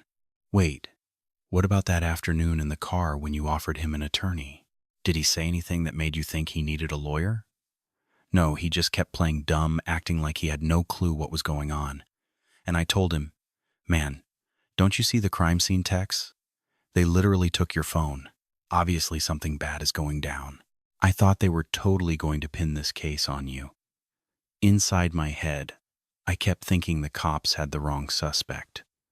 I figured you guys were just targeting the last person who saw the victim alive. But honestly, I never turned to him and asked what he actually did. I never once asked him about the crime. Even right up until we walked into this police station today, I was entirely convinced he hadn't laid a finger on her. Was that because you trusted him? Or because you just didn't want to accept that she was actually dead because of him? I genuinely thought he was a decent guy. So right up until this morning, you still believed he was innocent? No, wait. I mean the other day. I believed him right up until the exact moment you guys finally arrested him. Yes. Okay, I lost track of the days. So we are still digging through his cell phone and his hard drive. Like I mentioned, checking all his social media. We found videos going all the way back to 2020. That looks like when the abuse actually started. Okay, are we going to find anything suspicious on his phone? No, I haven't done anything wrong, and he never did either. Has he ever asked the two of you to join him in any sort of sexual activity? No, absolutely not. Even if you say no, he never asked for that. Okay, if we find explicit photos, will that shock you? Say I check his Google Drive, or I have a cybercrimes detective rip his phone and they tell me, "Hey, Kevin, I just found images of him engaging in sexual acts or at least borderline illegal activity." Is that going to surprise you? Yes, totally, because those pictures do not exist.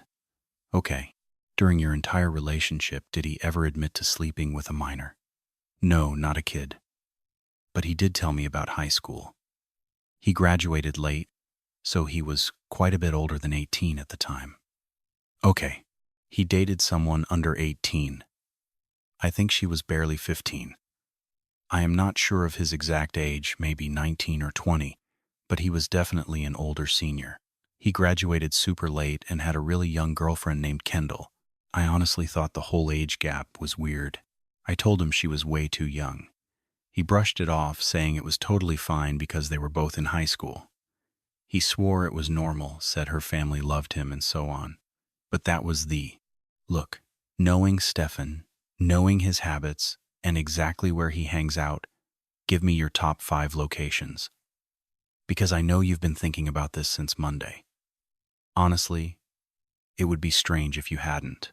We already sat you down on Wednesday and told you straight up that we believe he committed this crime. Right. So from Wednesday until today, that's roughly 48 hours. Give me your top 5 possible spots based on his routines and the travel routes you know he normally takes. Where is she? It doesn't need to be hard evidence, just your gut feeling. Name 5 places he might have gone. It doesn't even have to be around here. Honestly, I have no clue if he stayed local. Orlando, Kissimmee, I just don't know where he might have hidden her body. That trip to Northport is super suspicious. He knows a lot more people down there. He has more friends in that area. He could have easily found a spot to stash her. You mentioned he visited a storage unit, right? That would definitely be a prime location to search. There are plenty of heavy woods around his house, too. That whole highway exit is pretty secluded. Wait, when you say his house, you mean his parents' place? Yeah, his parents' house. You've visited them before. Have you actually walked their property? Yeah, I've been out there. Do they have a lot of acreage, or is it a regular neighborhood? It's not a typical subdivision. No HOA or anything. You just buy a dirt lot and build. They really don't have many neighbors around. Okay, got it. Last time I checked, somebody was building right next door, but I'm not sure if that house is finished. I just feel like Northport has way more remote areas where he could have dumped her. Because based on what you told me, he drove out to St. Cloud down Highway 192. Could you track where he turned off onto Route 18 or any side roads? Or was he just cruising the main drag? I didn't even think he knew where St. Cloud was. We never travel out that direction. And you live in Kissimmee, right? Yeah, I know. To me, he's never had a single reason to drive to St. Cloud. There are no stores or anything he likes down there. Everything he needs is right in Kissimmee or up in Orlando by the Florida Mall. The main mall. Yeah, I actually sent the last detective about 3 different locations. I remembered him mentioning a few places he wanted to check out on Monday. That was right around when he left the house that afternoon and ended up getting a flat tire. He talked about some specific shops, so I forwarded those addresses to your team. Honestly, I can't think of anywhere else. We just don't go out much. The only real wooded spot we visited together was Shingle Creek Regional Park. You know, right where Pioneer Village is. We used to hit that whole trail system. We had scooters, and he rode this heavy-duty electric skateboard thing. We would all just cruise around the creek and explore the woods. We even took a canoe up that water once. Then there's the Kissimmee Trail. That path actually starts directly behind my house and runs all the way down to that big bridge on John Young Parkway with the Kissimmee sign on it. We've ridden that entire trail together, too. Those are literally the only outdoor spots I can picture him going, mostly because those are places we actually went as a couple. Outside of that familiar radius, I have absolutely zero idea. So our ERT, the emergency response team, is actively looking. They are a specialized crew that searches grids. Could be dense woods, could be deep swamps. They've already been out there for 3 solid days, and they plan to keep gridding all weekend. They will eventually find her, whether that happens today, tomorrow, or way out in 2026. You don't want this dragged out forever, right? I am certain you want to hold a proper funeral. You want to give her family a real memorial service. The absolute last thing you want is a phone call a year from now saying we finally found human remains. Maybe you haven't processed that grim reality until this exact second. But as a detective who investigates homicides every single day, I promise you it's a nightmare everyone eventually has to face. If anything pops into your head that helps us bring her home today instead of 2 years from now, we need it. It doesn't matter how you know it. Honestly, I don't. I swear to you, if I had a missing piece of this puzzle, I would spit it out immediately. I just want her back safe. I cannot stomach the thought of planning a funeral. Tell me, how often have you spoken with his father lately? I've mostly cut off contact over these past 2 days. I just know way too much about the case, and I refuse to tell his parents anything. Is it that you don't want to repeat what we shared, or you're hiding what you personally know? No, I just don't want to leak what you detectives told me. I can't look them in the eye. I really don't want to share that burden. It's incredibly difficult because I've known his parents just as long as I've known Stefan. They feel completely broken right now. I heard they actually got into a massive argument recently. Chris was basically yelling, "Are you positive we even know our own son? Do we really know him?" I honestly don't think we ever really knew him. His mom was defending him at first. But now, with all this phone evidence coming out, they both know. They know he's absolute garbage. We actually talked to his dad. Honestly, his dad knows exactly what you detectives know. He knows his boy is an attacker. He knows his son is a murderer. He talked to us and has been completely open. He just wants to help the investigation however he can, psychologically or verbally. Yeah, I was actually standing right beside him when he turned his knife over to you detectives. He remembered he was carrying a knife and gave it straight to you guys. I thought that meant something. Have you talked to Chris about getting Stefan a lawyer? Yeah, I did. I think it was right after you detectives showed me those awful crime scene photos. So we show you photos of Stefan assaulting her, and your immediate reaction is to ask his father to get him an attorney. No, I just saw a picture. I didn't see an assault. I had no idea she was being attacked until you told me yesterday. I saw the photo of the explicit act happening. I knew that part was true, right? It was hard evidence. It was real. It was happening. But I just kept thinking I really cannot explain why my brain kept telling me this. I just kept telling myself that no, he did not kill her. Not just that he didn't kill her, but that she was still missing. That she was still out there. Somebody took her. Yes, he did those awful things to her, and that is never okay. But I swore she was still out there. I felt it in my bones that she was still alive. I told Chris to hire a lawyer because I truly believed you detectives were chasing the wrong suspect. But we weren't. We are not. We showed you a picture of exactly what happened. She was performing an act on a grown man, and your first move was telling his dad to hire a lawyer. She was a missing person, yet you somehow convinced yourself she was just lost. We were showing you our prime investigative lead being assaulted. An assault is an assault. It was absolutely not consensual. Whether she seemed willing or not, that is never consensual. Yet you prioritized him all over again. You completely protected the suspect by telling his father to go get a defense attorney. Your reaction wasn't "what the hell did he do to her?" It wasn't "hey, we need to figure out what happened." No, it was "let's protect Stefan." I was just in complete shock. No, that is not shock. Your natural instinct was to protect Stefan. And look, if that's your natural reaction, fine. Look, this brings me back to what I've been telling you this entire interview. I just don't buy half of what you're saying. And I definitely don't believe you were completely in the dark about all this. And that's because you've shown me twice now what your gut reaction is. No matter what we tell you that she's missing, that we're taking his phone, that we have photos of the abuse, your absolute first instinct is to protect Stefan. Now she's dead, murdered by Stefan. And you know it. We showed you the evidence. You saw the photos of her lifeless body strapped into his car with a seatbelt. Right. We spelled the whole timeline out. And now that the suspect is locked up and you know she's gone, suddenly you show emotion. But before you saw proof that she was actually dead, you just kept defending this guy. You sat there and claimed you only saw a photo of him or whatever your exact words were. We showed you explicit proof of the abuse and your immediate reaction was to act like he was the victim. She was the one being abused. But your only focus was that Stefan needs a lawyer. Who cares if detectives think he killed her? You claim you don't know why you said that. And that right there is the problem. You don't know why. Your default setting is to shield this guy. So why should I sit across this table and believe anything else? Right now, you know Stefan killed her. You know he was abusing her. And you also know that without finding her body, it's harder to hit him with a murder charge. You don't know exactly what we can do. Do I think we can charge him with murder? That's not my call. Should he face a murder charge? Absolutely. 100%. But did your role in her life allow this nightmare to happen?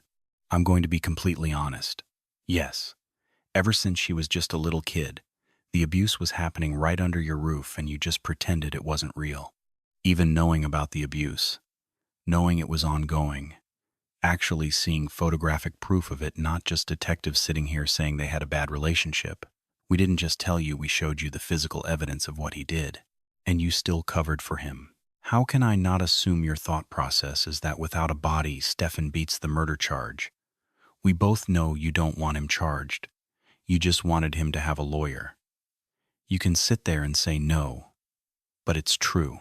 You claim your mindset changed after we showed you the evidence. But think about that. It literally took us sliding a photo across the table of her dead in a car for you to finally stop taking his side. Do you really not see where I'm coming from here? Look, I'm not trying to be a jerk about this, but it makes absolutely zero sense that you were backing Stefan. I just don't get it. Where was your head at? There shouldn't have been a single doubt in your mind when you saw what he did to her. Your only thought should have been wanting that guy to rot, whether you believe in the death penalty or not. Instead, you shielded him. So now we are left talking about a missing person and hunting for a body. Why should I believe you're not still protecting him right now? Just because you say so. You can't even explain why you defended him in the first place. You don't know what inside you made you protect Stefan. And honestly, maybe you never will. But we have to figure it out, because you definitely haven't convinced me you're done covering for him. I have search teams out there right now. I haven't seen my own kid in days because I'm out here looking. And honestly, the reason I can't go home to my family is because you're stalling while my deputies are sitting in the woods waiting for a location. But I can't, because I think you're in trouble. I don't care about him. I want him to go to jail. I want the absolute worst to happen to him in there. I know exactly what happens to predators in prison. You say you're ready for that you don't give a damn, and you aren't protecting him. But you knew he was a predator when you saw that photo. And your first move was texting his dad to get a defense lawyer. You literally hoped he would invoke his right to silence. Think about that. You hoped he wouldn't even talk to detectives. You screamed that he needed a lawyer over an explicit picture. You just didn't care back then. You claim you knew right then and there from the image that he was a predator. That was the exact day you realized what he was doing. And yet right after finding out this guy was a predator, did you or did you not say he needed a lawyer? You did. So why today? It's Friday at almost 3 p.m., 5 days into this missing persons case. Barely a day since you found out she was murdered. Why should I believe he didn't tell you where he went, or that he didn't confess where her body is or how this whole tragedy went down? You expect me to believe he just said nothing to you at all? How can I believe that conversation didn't happen when your entire instinct is to protect Stefan? You need to actually show some priority in this investigation. Yes, you came in here and reported her missing. I'll give you credit for that much. But aside from the initial missing person report, and maybe I'm wrong here since I haven't seen every single angle you haven't shown me once, that you put her before him. And that is brutal. It's not just because my team is working around the clock for your family, not because we have searchers out in the heat sweating for you. It hurts because it feels like your only real concern is keeping Stefan out of handcuffs. You can sit there and say you don't care about him anymore because I'm putting the pressure on you now. But right up until Thursday, you acted like the abuse was no big deal. Just get the guy a lawyer. You claim it wasn't okay that you saw it, and went into shock that you don't know why you reacted that way. You say your first instinct was a lawyer because you were in shock and didn't know what to believe. Well, it's pretty easy to believe now, isn't it? We put the crime scene photos right in front of you. You literally can't deny it anymore. So the abuse was fine, but the murder is where you draw the line. I guess that makes some twisted sense. Look, I just want the truth. And it's not because I'm judging you as a parent. The reality is, she is missing. Her body is out there somewhere right now. We have to recover her remains so she can actually get a proper burial and a real funeral. She needs to be laid to rest peacefully. Your family has to be able to mourn, and to do that, we need answers. This isn't just about the law anymore. This isn't just sheriff's office protocol. This is about basic human decency. It is the bare minimum she deserves. It's what your whole family deserves. But the longer you hold back, the longer this search drags on, the less chance you'll get that closure. I'm sorry if I'm totally off base here. I really am. But honestly, deep down, you haven't proven me wrong yet. You ask what you need to do. Put her above Stefan. Get inside his head. Think of exactly where he would have dumped a body. Think about places he drove, spots you guys discussed recently or in the past. Push aside the fact that he's a predator for 1 second. And stop focusing on whether I'm being a jerk to you. Just focus on where Stefan could have hidden her. You know a lot more about his routines, his habits, and his hiding spots than you want to admit right now. That is just human nature. It's completely natural. Look, I have best friends. I know way more details about their lives than I even realize. If I actually sit quietly and focus, it all comes back. So right now, I need you to sit down and really think this through. Take a minute alone in this room if you need it, or talk it out with us right now. But we have to leave this interview with a real location to search. We can definitely agree on that much. Now, I already sent you that list of stores he might have visited. You mentioned the only outdoor spots he'd know are places like Shingle Creek or Kissimmee Trail. You said Lake Toho was a possibility, even if you weren't sure he knew it. And you're guessing a wooded area purely because those are the kind of spots you two actually talked about. You assume a wooded area with a gator lake. You claim you guys never explicitly discussed anything dark, that you never asked him directly because you just assumed the best of him. You're telling me you didn't ask and you didn't even have a single suspicion. You swear you didn't suspect a thing until we threw that photo on the table upstairs. Now you're guessing it has to be some wooded area, but you keep insisting he never actually confessed anything to you, that you never had a real conversation about it. So let's talk about him driving down Highway 192 that day. You say he wanted to visit House Card Rules. He supposedly named 3 different shops, and that card game store is the only one you can actually remember him listing. Just House Card Rules. You don't have your phone? Fine, we'll get it for you. But what exactly is House Card Rules? Some kind of video game or tabletop board game shop. You know, it's on Highway 192, maybe somewhere around the 182 intersection. He explicitly said he wanted to hit 3 stores. You know he told you, but you just can't remember which ones. Tell me, are there woods around there? How familiar are you with 192? You claim you have no idea about the woods near those shops. The only locations you've given us are nature trails you already knew about. You're just throwing out spots where he could potentially dump a body simply because you've walked them with him before. Look, I need to know the remote places he travels by himself. You're just naming spots you visited together, guessing she might be there. Honestly, that tells me she isn't. It tells me searching there is just a massive waste of time. Look, if I send over 90 people out there, that takes all day. We have to coordinate every move and put them in the right spots. We need this search to actually find something. So I need you to give me likely locations. Tell me where to look based on your talks with him, and not just because you can imagine some trees being out there. Honestly, I cannot recall a single conversation where he ever mentioned wanting to be near the woods, or it even being on his usual route. He claimed he had a flat tire. Tell me everything about that blowout. Well, he told me his tire popped. I'm not exactly sure what time it actually happened, but he swore he got the flat, then drove straight back to the house, getting in around 2:40 in the afternoon. So, the flat tire story. He claimed he was cruising down Highway 192 when it just blew out and shredded to pieces. He pulled into a strip mall to change it, saying it was his first time doing that in years. He even complained that he hurt his finger when part of the car frame slipped. Forget all his lies for a second.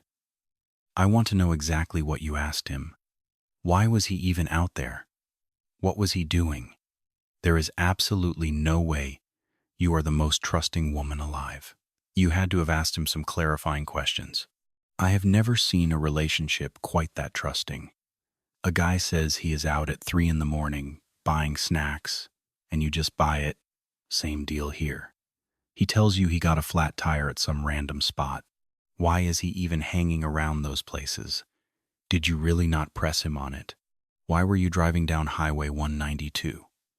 Why take my car and vanish at 3 in the morning? He went out to that highway twice, including the exact day she vanished. Think about it. He is down there roaming around, supposedly searching for her south of where she actually went missing. Highway 192 is way south of the location. It makes zero sense that she walked that route or was abducted there and his aimless driving was miraculously going to find her. I actually did confront him and question that exact story. When I asked where he was looking, he told me Highway 182. I asked him why, since that is nowhere near where she would be. He totally dodged the question. Honestly, I have no clue why I dropped it. I just figured he was being dense and clueless because he really is not the brightest guy around. Look, I basically just let him do his own thing, but I really do not trust his judgment, if that is even the right word for it. I just know he makes completely terrible choices sometimes. He always struts around acting like the smartest guy in the room, but he seriously is not. Let him do his thing. Sorry, what exactly do you mean by letting him do what he does? It means if he randomly gets up to hit the store, I will ask where he is headed, but I am not going to physically stop him. I just let him walk out the door. I just let him do whatever he wants. So, what is your theory from Monday until today? You already know the girl is dead. We showed you the crime scene photos. We are almost certain the victim passed away sometime between Sunday and Monday. Nobody saw her at all that Monday morning. I am still struggling to accept she is actually gone. I get that you saw the photos, but for the sake of this interview, I need you to accept reality. You have to help us piece this timeline together. I need you to look at me and say what you really think happened to her. Honestly, I think he murdered her that night. How exactly? I have no idea. Is it possible he slipped her something? Or do you think he strangled her? I just do not understand how you take a life without making a massive mess or leaving traces behind. Wait, was there a bloody scene? Did you find physical evidence? I have not even been upstairs. I barely stepped foot inside the house today, so I am completely in the dark. I just need your honest theory on the crime. I really think he killed her. But how you brought up drugs and some other methods. Walk me through your logic behind those theories, and we will take it day by day. Well, he definitely had access to benzos, and maybe Lunesta. What exactly are those pills? I am not familiar. Benzodiazepines are heavy anxiety meds that relax you and knock you out. Okay. And I am pretty sure Lunesta is a strong sleep aid for insomnia. So it is totally possible he slipped something into her drink to sedate her. Looking back at those crime scene photos you just showed me, it really looks like she was heavily drugged. If she really is dead and the murder happened right upstairs, my only guess is he strangled her. There is almost no other way to kill a person without leaving blood everywhere. How on earth did he sneak the body out? I have zero clue. Our roommates are constantly walking in and out all morning long, and their schedules are completely random. Anyone could walk in, unannounced. You actually just showed me a photo of someone in the car around 7:30 that morning. My one roommate always leaves the house first. She headed out the door right at 7:45. Just think if he had stalled even 10 more minutes. She absolutely would have caught him dragging a dead body out the front door. How did he manage that without a single witness? That is the part driving me crazy. Have you detectives checked to see if any neighbors caught this on a Ring camera? Any footage at all? Nothing yet. I cannot share what digital evidence we pulled, but right now I just need your raw theory. Stop worrying about what the police already found. Just focus on the facts. The crime is already done. I need you to picture this and use your own words. Walk me through Sunday night into Monday. We are still trying to pin down the exact time of death. The only solid fact we have is they went to sleep together, and now she is completely gone. Tell me exactly what you suspect. How did he drag a body out of that house, load her into a vehicle, and where did he drive? What is your gut instinct? I honestly believe the murder happened late Sunday night, probably sometime between Sunday and early Monday morning. I am betting he physically carried her outside. It baffles me that none of the roommates heard a struggle or caught him in the act. So, you think he was just driving aimlessly around the city, with all his coming and going, leaving and returning. I cannot fathom where he hid her. Now that you know he is a killer, what stands out? It is incredibly suspicious. But let us pretend you are writing a true crime book. If this were a thriller novel, how does the plot go? You already know he is the murderer. You have all the puzzle pieces to build the timeline now, right? Obviously, you are not him, and you claim he has kept his mouth shut. So this is not a confession. You are just giving me your best educated guess on the cover-up. Exactly. The guy killed her. We know he sped off that Monday morning. You are aware he tossed her backpack straight into a dumpster. He dumped her laptop in a single shoe too, right? He got rid of her belongings to stage a missing persons scenario. That way he wipes his hands of the physical evidence. You heard he was driving all over Orange County, Osceola County, all those random spots. You have been putting the clues together for days. He even gave you his own twisted alibi of his exact whereabouts and actions, right? But his timeline is full of massive holes, leaving, returning, bouncing from place to place. What was his actual goal during those missing hours? He is out there cruising Highway 192. Factoring in everything you know now, what is your theory? Let us map this out. You know the victim is dead. We handed you the case files. Connect the dots. What was he really doing on Highway 192? What was his mission here, or out in Northport? Look at the big picture. Him sneaking out at dawn just to drive around blindly. My gut says he dumped the body during that first trip, came home, and went right back out. But it was broad daylight. How do you transport a corpse in the middle of the day without getting caught? Honestly, I bet he drove back just to double-check his hiding spot or maybe relocate her remains. I have no clue.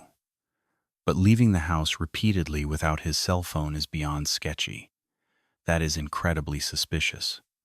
Ditching a phone is a calculated move to avoid tracking. It is never an accident. That detail shapes the entire murder timeline. Absolutely. And finding her cell phone abandoned right there on the dresser, totally staged. We pulled the victim's digital footprint, and the tracking data proves she never leaves her device behind. She is a college student. That phone goes everywhere she goes. No teenager leaves without a phone. They are practically glued to the screen. The cell tower data proves it was always in her pocket. Dropping it was a calculated move.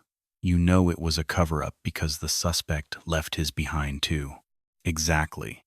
Even if Friday was a genuine mistake, leaving it Monday was no accident. So you believe he disposed of the remains while out driving. You genuinely think his second trip was to inspect the gravesite. It is very possible. Make sense of this. Why rush back to Highway 182 with no phone? I totally agree with you. So he hits Highway 192. Our theory is he returned to verify the dumping ground. Then he casually walks inside and claims he was just joyriding, right? Yeah. That makes 2 trips down Highway 192 in a single day. First checking out some house of cards or whatever his excuse was. Then he supposedly goes roaming to search for her along a weird isolated highway he literally never uses. Right. Let us move to Tuesday and Wednesday. Focus on his bizarre behavior. Walk me through his weirdest actions. Well, suddenly snatching my cell phone to check his private emails. That felt like a massive red flag to me. What was he hunting for? What was the goal? Looking back on it now, the craziest part was how he held my device. He had a blanket totally draped over his hands, hiding the screen from view. I managed to sneak a quick glance at one point and clearly saw an open email. Is that the exact smartphone you handed over to us this afternoon? Yes, that is the one. Look, can you detectives verify a rumor for me? A relative mentioned something super disturbing. They said my sister was actually the very last search term typed into his browser. Let's talk about the missing child alerts. I checked her phone last night and saw those searches. Honestly, I think she just clicked the notifications popping up on her screen. I really doubt she typed them in herself. Right, maybe they were just random links. But was she the one checking the alert? Or was he using her device to track the search? We'll never know for sure since the suspect is completely refusing to talk to us. Walk me through exactly what happened yesterday. I need you to stay with me on this timeline. Where did we leave off? Write the weird activity on your mobile phone. Exactly the phone. And him vanishing over and over, taking off to Northport out of nowhere. What was he actually doing out there? Hearing his real location now makes the whole thing incredibly sketchy. I mean, why? Why hit a storage facility? What was he grabbing? Or worse, what was he getting rid of? That feels so wrong. Do you think that matters more than Highway 192? No, because 192 connects back to Northport. See, there's absolutely no logical reason he'd go there. Do you get what I mean by weighing the options? Does his detour out to Northport feel way shadier to you than the drive down 192? Honestly, I can't decide which is worse. Highway 192 seems like the fastest spot to just leave someone or figure out a hiding place. Well, unless she was stuffed inside my trunk the entire time he drove toward Northport. Your own trunk. Yeah. Didn't you drive that car later? Didn't you both sit in it? I did. That's my whole point. I definitely would have smelled something awful back there, but I didn't. I keep running it over in my head. Did he hide her body in Northport? Probably not. He was likely destroying evidence there. So Highway 192 feels like the crucial spot. Still guessing your trunk is highly specific. Look, I only bring that up because you said he drove straight from the hotel over to Northport. I doubt he pulled over in Kissimmee beforehand. Everything we actually know comes directly from pulling street cameras and tracking digital data. That means his exact route, his driving habits, his stops. We can only confirm those as absolute facts if they're caught on video. Makes sense. We know he hit Northport because the vehicle was pinged there. But any detours in between, we can't state that as fact without footage. It's just a working theory. That's exactly why I need your gut instincts on this. Right. Say I fell asleep around 3:30 or 4 in the morning at that hotel. What day was that again? Monday night into Tuesday. Did he have time to leave her somewhere and then drive to Northport? Yeah, he had time. Did he clean your car after coming back? Take it to a car wash, hire a detailer. No, because you spun us a complete fiction novel earlier. You built a whole theory around his weird behavior, ending with the idea he shoved her in your trunk and drove to Northport. Right. I wanted your theories, but now I need your reasoning. Why does the story end there for you? What detail makes you believe that's his final move? Because Highway 192 is packed. Unless he drove way past St. Cloud into Hollapaw or Harmony, I can't picture him hiding a body there. But Northport is full of dense woods. He knows both places, but honestly, I've never known him to cruise that far down 192 toward St. Cloud. I know for a fact he drives all over Northport. But look, I really don't want to send you down there to search the woods if nothing turns up. We are searching absolutely everywhere. You might be checking woods right now where she isn't. I know you need me for clues, but I refuse to send the investigation on a massive, wild goose chase. You know him better than anyone. Think hard about where he'd go. My mind is totally blank. I notice you're getting emotional. It feels like you're holding back. Look, I swear if I actually knew the answer, I'd give it to you. If I had the truth, you'd have it too. Jennifer, where is she? Listen, if I needed to hide a victim, which I'd never do, my first thought would be Lake Toho.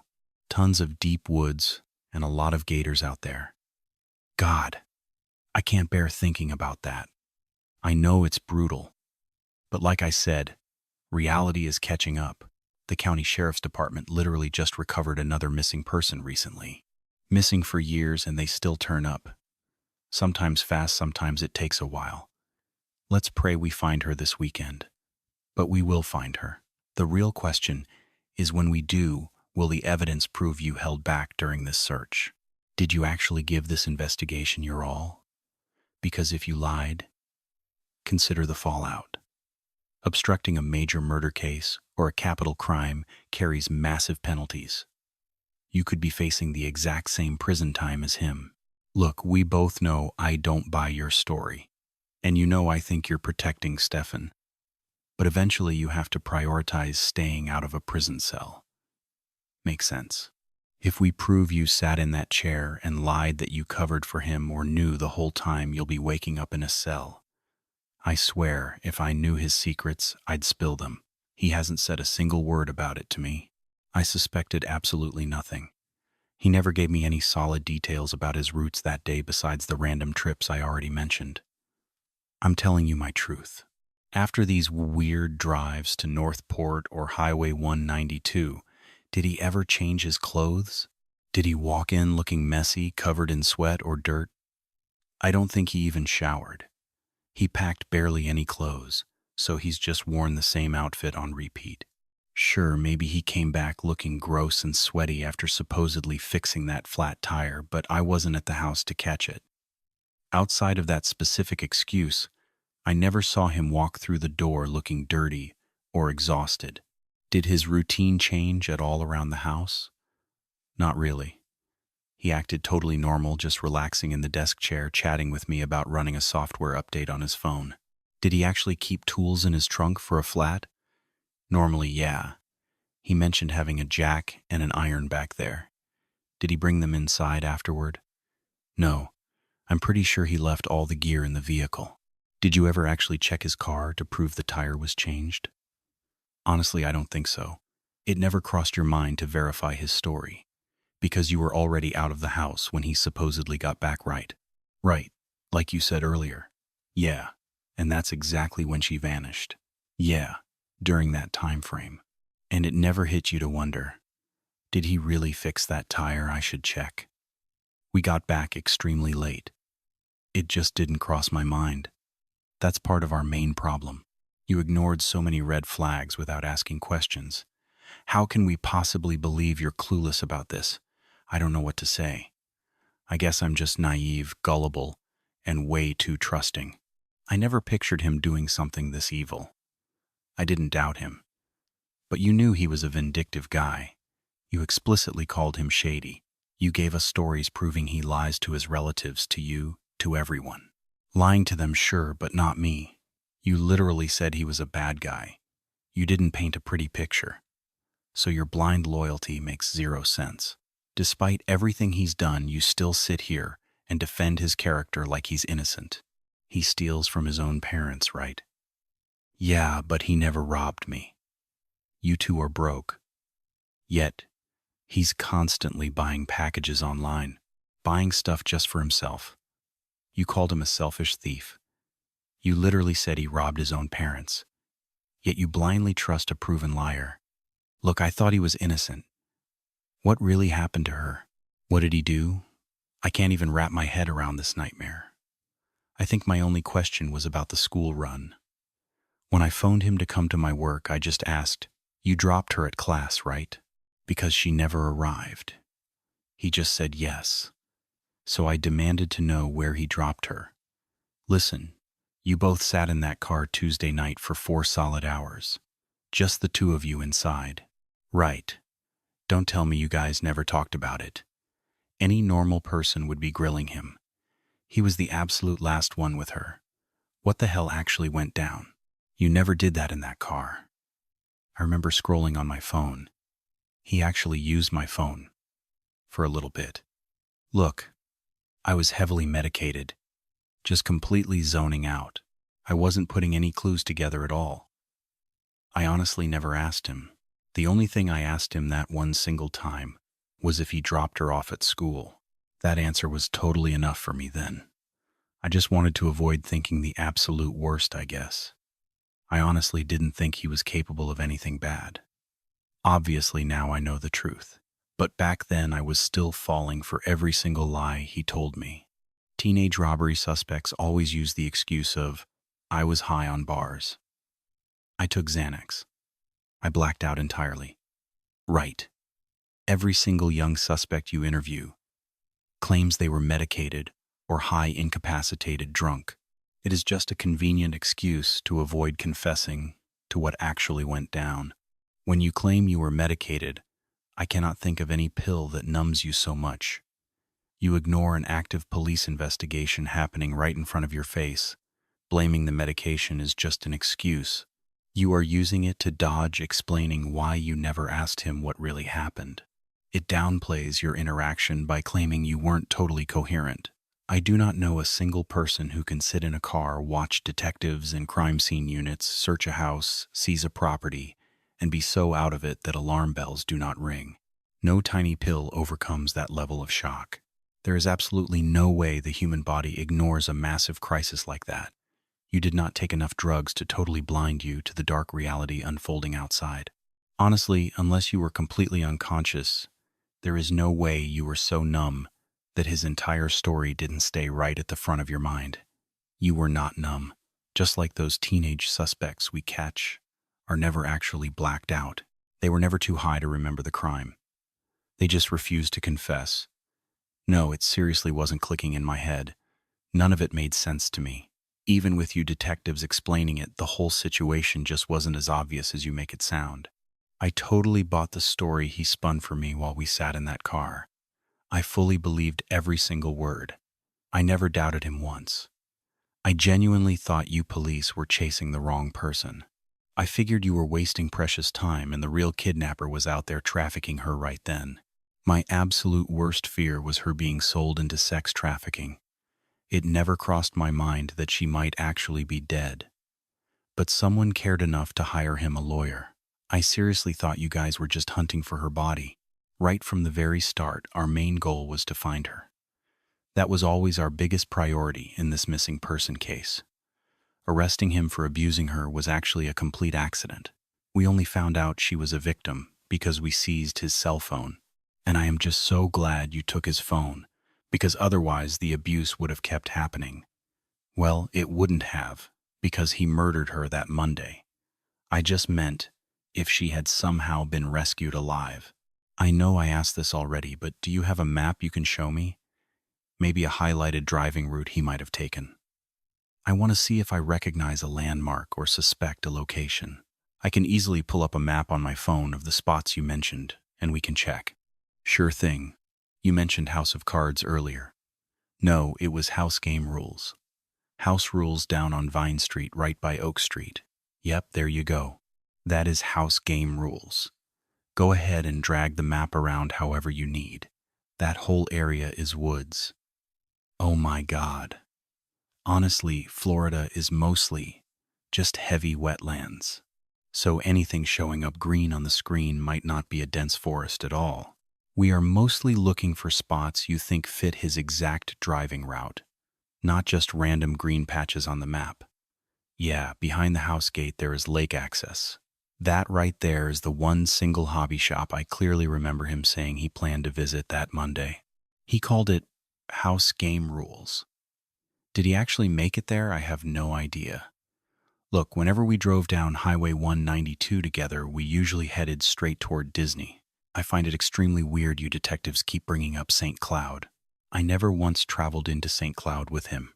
Okay, so you mentioned earlier that you have a friend living in St. Cloud. I do. Explain exactly where she lives and who she is to him. Break down that friendship for him because I doubt he knows about it. No. Oh, all right. Well, one of my closest friends lives right off Old Canoe Creek Road down by Nolte. I am just not entirely sure which exact neighborhood it is. She is just a really solid friend of mine. She is one of maybe 2 people I actually know who live out in St. Cloud. She has definitely hung out with me and Stefan before. She would come over to visit me, and Stefan would usually just be chilling around the house too. We all just kind of chilled in the same room. But yeah, she is strictly my friend. And you are 100% certain he never went to her actual house, yes? Do they have their own separate friendship? Or is she exclusively your friend, and he only ever speaks to her when you are right there? Exactly that. She was only my friend. He just made small talk if she was over. Now, you also mentioned a second person living in St. Cloud. Who is that? Just an old friend I haven't caught up with in a long time. Her name is Courtney Brackman. She lives out there. Can you show me the map again? Sure. But Stefan has never visited her house either. Let me search. She lives somewhere right around this general area. That spot, Lake Lizzie, definitely looks familiar to me. I used to go hiking out there pretty often. Well, there is a large nature preserve right there. Yeah. A couple years back, we hiked there constantly. With my friend Courtney. She is the one living right near the preserve with Stefan. No, Stefan never actually came along. So, would you ever tell him you were heading to Lake Lizzie Preserve? I am sure I mentioned it. Yeah. I'm just checking my phone. Okay. When we discussed St. Cloud earlier and you mentioned he asked for your top 5 spots, why did this specific location never cross your mind? Lake Lizzie, or any of these familiar St. Cloud areas? Look, I brought them up the very first time St. Cloud was mentioned. I totally brought up those 2 friends who live out there. But honestly, I cannot remember if I specifically named Lake Lizzie. I am really not sure. Do you know if Lake Lizzie held any special meaning? She absolutely loved hiking out there. Did she openly talk about that? Like, did she make it obvious to you both? She always begged me to invite her if we ever planned a hike out there. Because I had gone without her before and she always wanted to tag along. But man, it has been years since I actually walked the Lake Lizzie trails with her. It has been at least 2 solid years. Yeah, those are literally the only spots in St. Cloud I can imagine he might actually know about. What does your gut say, Lake Lizzie? I highly doubt he'd remember that place. Would he honestly even remember the exact name of Lake Lizzie? Probably not a chance. Is it okay if I pull up my search history again? Yes. Go ahead. Was he heavily into video games? Oh yeah, definitely. Huge on World of Warcraft. Loved tabletop stuff like Dungeons and Dragons and Warhammer 40K. He played Lorcana 2, that new Disney card game. That is exactly what he claimed he was doing that Monday afternoon. He said he was hunting for some specific Lorcana cards. That is why he wanted to hit up House Rules Gaming. He planned on making a few quick stops. I actually asked him, "Why are you wasting your time? We literally have 0 money right now." And he just brushed it off. He said, "Oh, I'm just looking around. I just want to see what inventory they have in stock. That was his entire excuse. Whenever I pushed back, he had a perfect lie ready. Hey, do you detectives know exactly where on Highway 192 you finally tracked him down? Like how far down that road was he? We just know it happened in St. Cloud. I keep picturing that House Rules store on Highway 192. Okay, it definitely has some secluded patches out behind the building, but the highway itself is packed. That whole stretch stays completely jammed with traffic until you finally pass St. Cloud. So right now, I am pretty sure they are still processing your vehicle. How did you actually get down here today? You were driven, right? Yeah, someone drove me, but my dad followed close behind. You guys mentioned my car might be ready soon. We will double check on that in a minute. Look, the active investigation is still moving forward. Yeah, right. But Stefan hasn't officially been charged with her murder yet. Right? Just the sexual assault charge? Correct. He hasn't been. Okay. Right now he is only facing sexual battery. I have a few formal questions for you now. These are officially on the record, and I need absolute honesty, because if our investigation proves you lied, you will be held legally accountable for that. Understood? Yeah. Please raise your right hand. Do you swear that everything you told us today, during this police interview, is completely true? Yes, I do. Did you lie to me or my partner at any point? No. All right. Do you currently know, or have you ever known exactly where her body has been since Monday? No. Were you ever aware of Stefan abusing her, whether it was the first time or recently? No, never. Okay, so right now you have zero idea where Stefan drove on Highway 192. I really don't. You also have no clue where he went down in Northport. I do not. And at no point this entire week did Stefan ever confess to you what he actually did? No. Okay. Let us revisit the theory we discussed earlier. The idea that she might have been hidden inside the trunk during that drive to Northport. Yeah. Is that a hard fact you actually know? Or just a dark assumption? Just an assumption. Okay. Do you have any final questions for us? Before we check on your car, we obviously cannot share every detail of the case, but we will gladly answer whatever we legally can. This is not your last chance to speak up. The crucial part was you swearing on the record. Yeah, feel free to ask away. You've clearly got numbers for plenty of investigators, contact info for different agencies, things like that. So honestly, you'll have other ways to reach out if you need anything. I don't think I have any more questions for you right now. Okay. Look, I don't want you thinking I was purposely mean to you. No, I know you're just doing your job. Like I said, the sheriff's office probably reached out already. You've been talking with plenty of people here. But those are my opinions, and my opinions alone. They don't speak for Sheriff Mina, the police chief Kyle, or any other investigators handling your case. All right. Personally, I just don't know. We'll be working this all weekend. We'll be here all night. I just really hope you haven't been lying to us this whole time. I hope you truly don't know where she was and honestly had no idea what was happening to her. Anyway, here is where we stand right now. We can officially release your vehicle back to you, the Nissan. We just need to handle some paperwork since we logged it into the police database as evidence. Now that it's in the system, we have to release it properly. It's really no big deal. It'll just take a couple of minutes to clear the hold. All right. I know you said we could download your cell phone, and I truly appreciate your cooperation on that. But just like we did with Stefan and every other digital device we've seized, they are making us type up a formal search warrant for it. It really doesn't affect you too much. The warrant is just a legal formality. It's not a personal thing. It's not about trust, but doing it this way just takes a little bit longer. Yeah. All right. So I can release your car to you right now. We can head downstairs and get that sorted out. But I can't promise your phone will be finished downloading by the time your car is ready. What I can promise is that the second the download is done, if you have already left, I will bring the phone straight to you. Are you still staying over at your sister's place? Does anyone have her number so we can make sure we have a way to reach you later? Yeah, my dad is actually downstairs waiting for me, I think. I can give you his number instead. Perfect, whatever phone numbers we can get just to be absolutely sure we can reach you if we are unable to hand your phone back today. That way, if we can't return the device to you right away, we at least have a way to get in touch. We need to know you have a working line to call us if something important comes up in the investigation. Know what I mean? Yeah. What's your dad's number? What's his name? Well, my dad was going to call him. You can just take my sister's number. Are you heading back to your condo, or are you going somewhere else?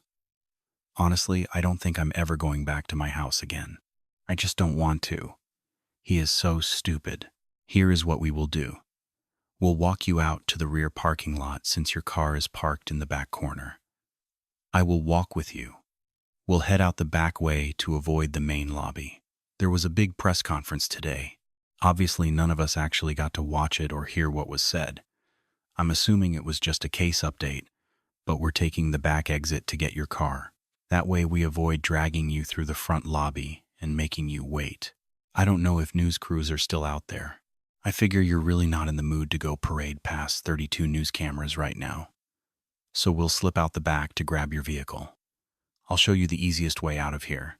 We can even call your dad from out back so he knows exactly where to meet you. You can just tell him, hey, she is going to be waiting out in the back parking lot. He can drive around to meet you. Then you guys can follow each other home, or whatever you decide to do from there. All right, let's go.